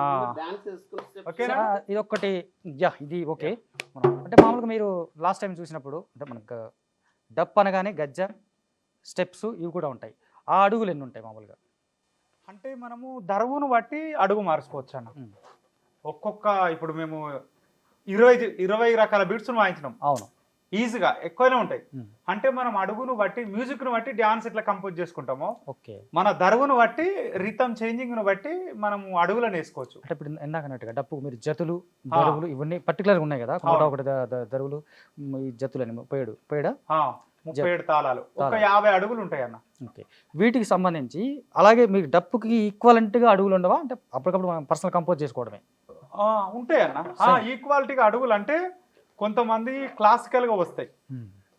ఇప్పుడు ఆదిలాబాద్లో ఉండే గోండు గుస్సాడికి ఈ అడుగులకు దగ్గర సంబంధాలు ఉంటాయి. అవును. లేదా బంజారా డ్యాన్స్కు, లంబాడి డ్యాన్స్కు మనకు దగ్గర సంబంధాలు ఉంటాయి. లేదా లక్ష్మీదేవర కథ చెప్పేటువంటి నాయక పోడ్స్ వాళ్ళకు మనకు దగ్గర సంబంధాలు ఉంటాయి. లేదా గిరిజనుల్లో ఆశ్రిత కులాలలో ఉన్నటువంటి కళారూపాలకు ఈ అడుగులకు దగ్గర సంబంధాలు ఉంటాయి. అంటే కొన్ని దరువులు మనకు వేరే జానపద కళారూపంతో పోల్చినటువంటి దరువులను కూడా ఉంటాయి. చిందు జతులు వస్తాయి ఇందులో, మన బుర్ర కథ వస్తుంది ఇందులో, అదే విధంగా మన శారద కథ వస్తుంది. అట్లా ఇలాంటి దరువులన్నీ ఒగ్గుడోలు కూడా వస్తుంది. దిల్లెం పల్లెం ఇట్లా దిన్నకు దిన్నకు దిన్నకు అది అట్లా ప్రతి దానికి ఒక దగ్గర సంబంధంగా మనం తీసుకొని వెళ్ళొచ్చు అన్న. ఒక 10 మంది కలిసిన చేతులు ఉంటే 1000 దరువులు మనం కొట్టచ్చు. సో ఇప్పుడు ఆ వైరుధ్యం కనిపిస్తా ఉంది. అవును. డప్పు, ప్లాస్టిక్ డప్పు. అవును.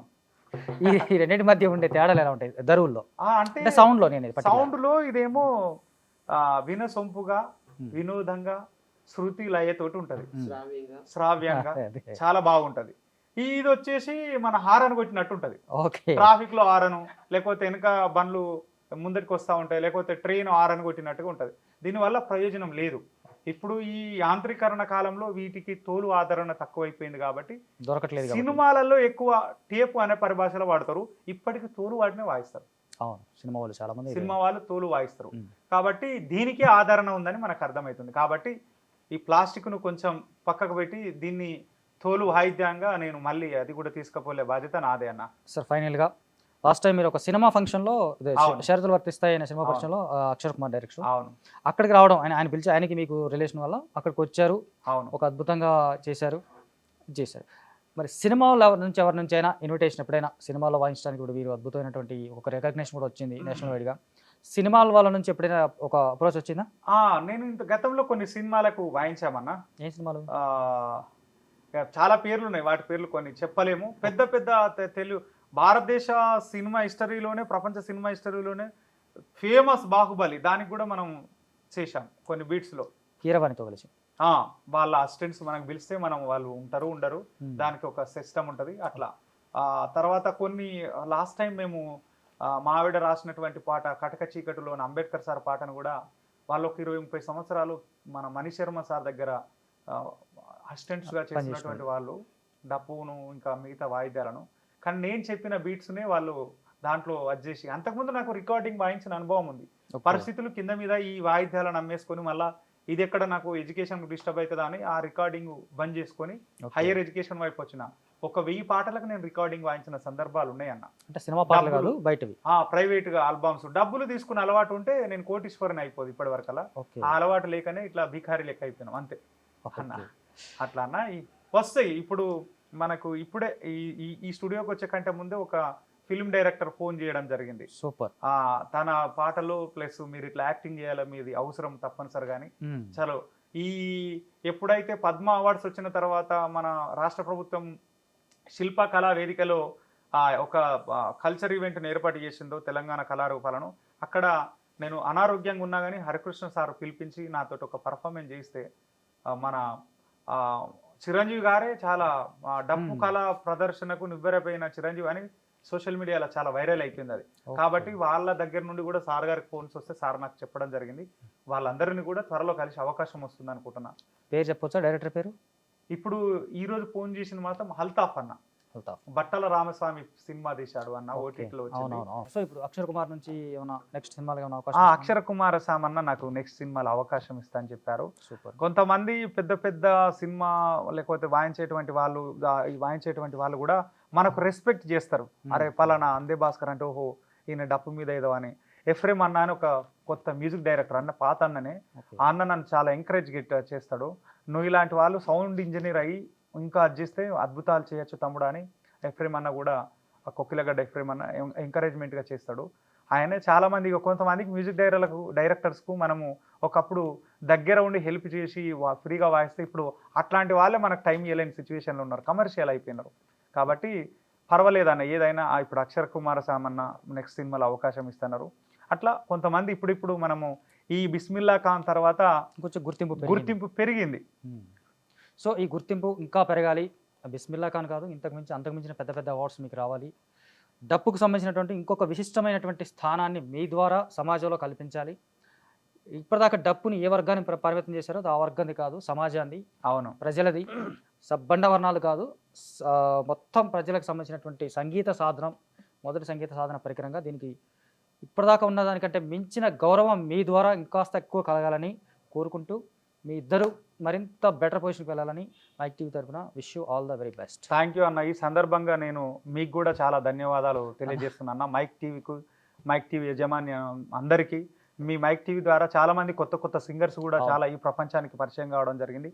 కాబట్టి వాళ్ళు కూడా అద్భుతమైన ఎదుగుదలలో ఉండిపోయినారు. కాబట్టి అట్లాంటి అవకాశాలు మాకు కూడా వస్తాయన్న ఒక పాజిటివ్ థింకింగ్ మాత్రం ఉన్నదన్న. ఈ సందర్భంగా నన్ను వెన్నంటికి ప్రోత్సహించేటువంటి చాలా మందికి పేర్లు చెప్పకపోయింటే క్షమించండి మిత్రులారా, 100,000 పేర్లు అవుతాయి. కాబట్టి నన్ను ప్రోత్సహించేటువంటి ప్రతి ఒక్కరికి, చిన్నప్పటి నుండి ఇప్పటి వరకు నా ఎదుగుదలలో తోడున్నటువంటి ప్రతి ఒక్కరికి నేను ఖచ్చితంగా రుణపడి ఉంటాను.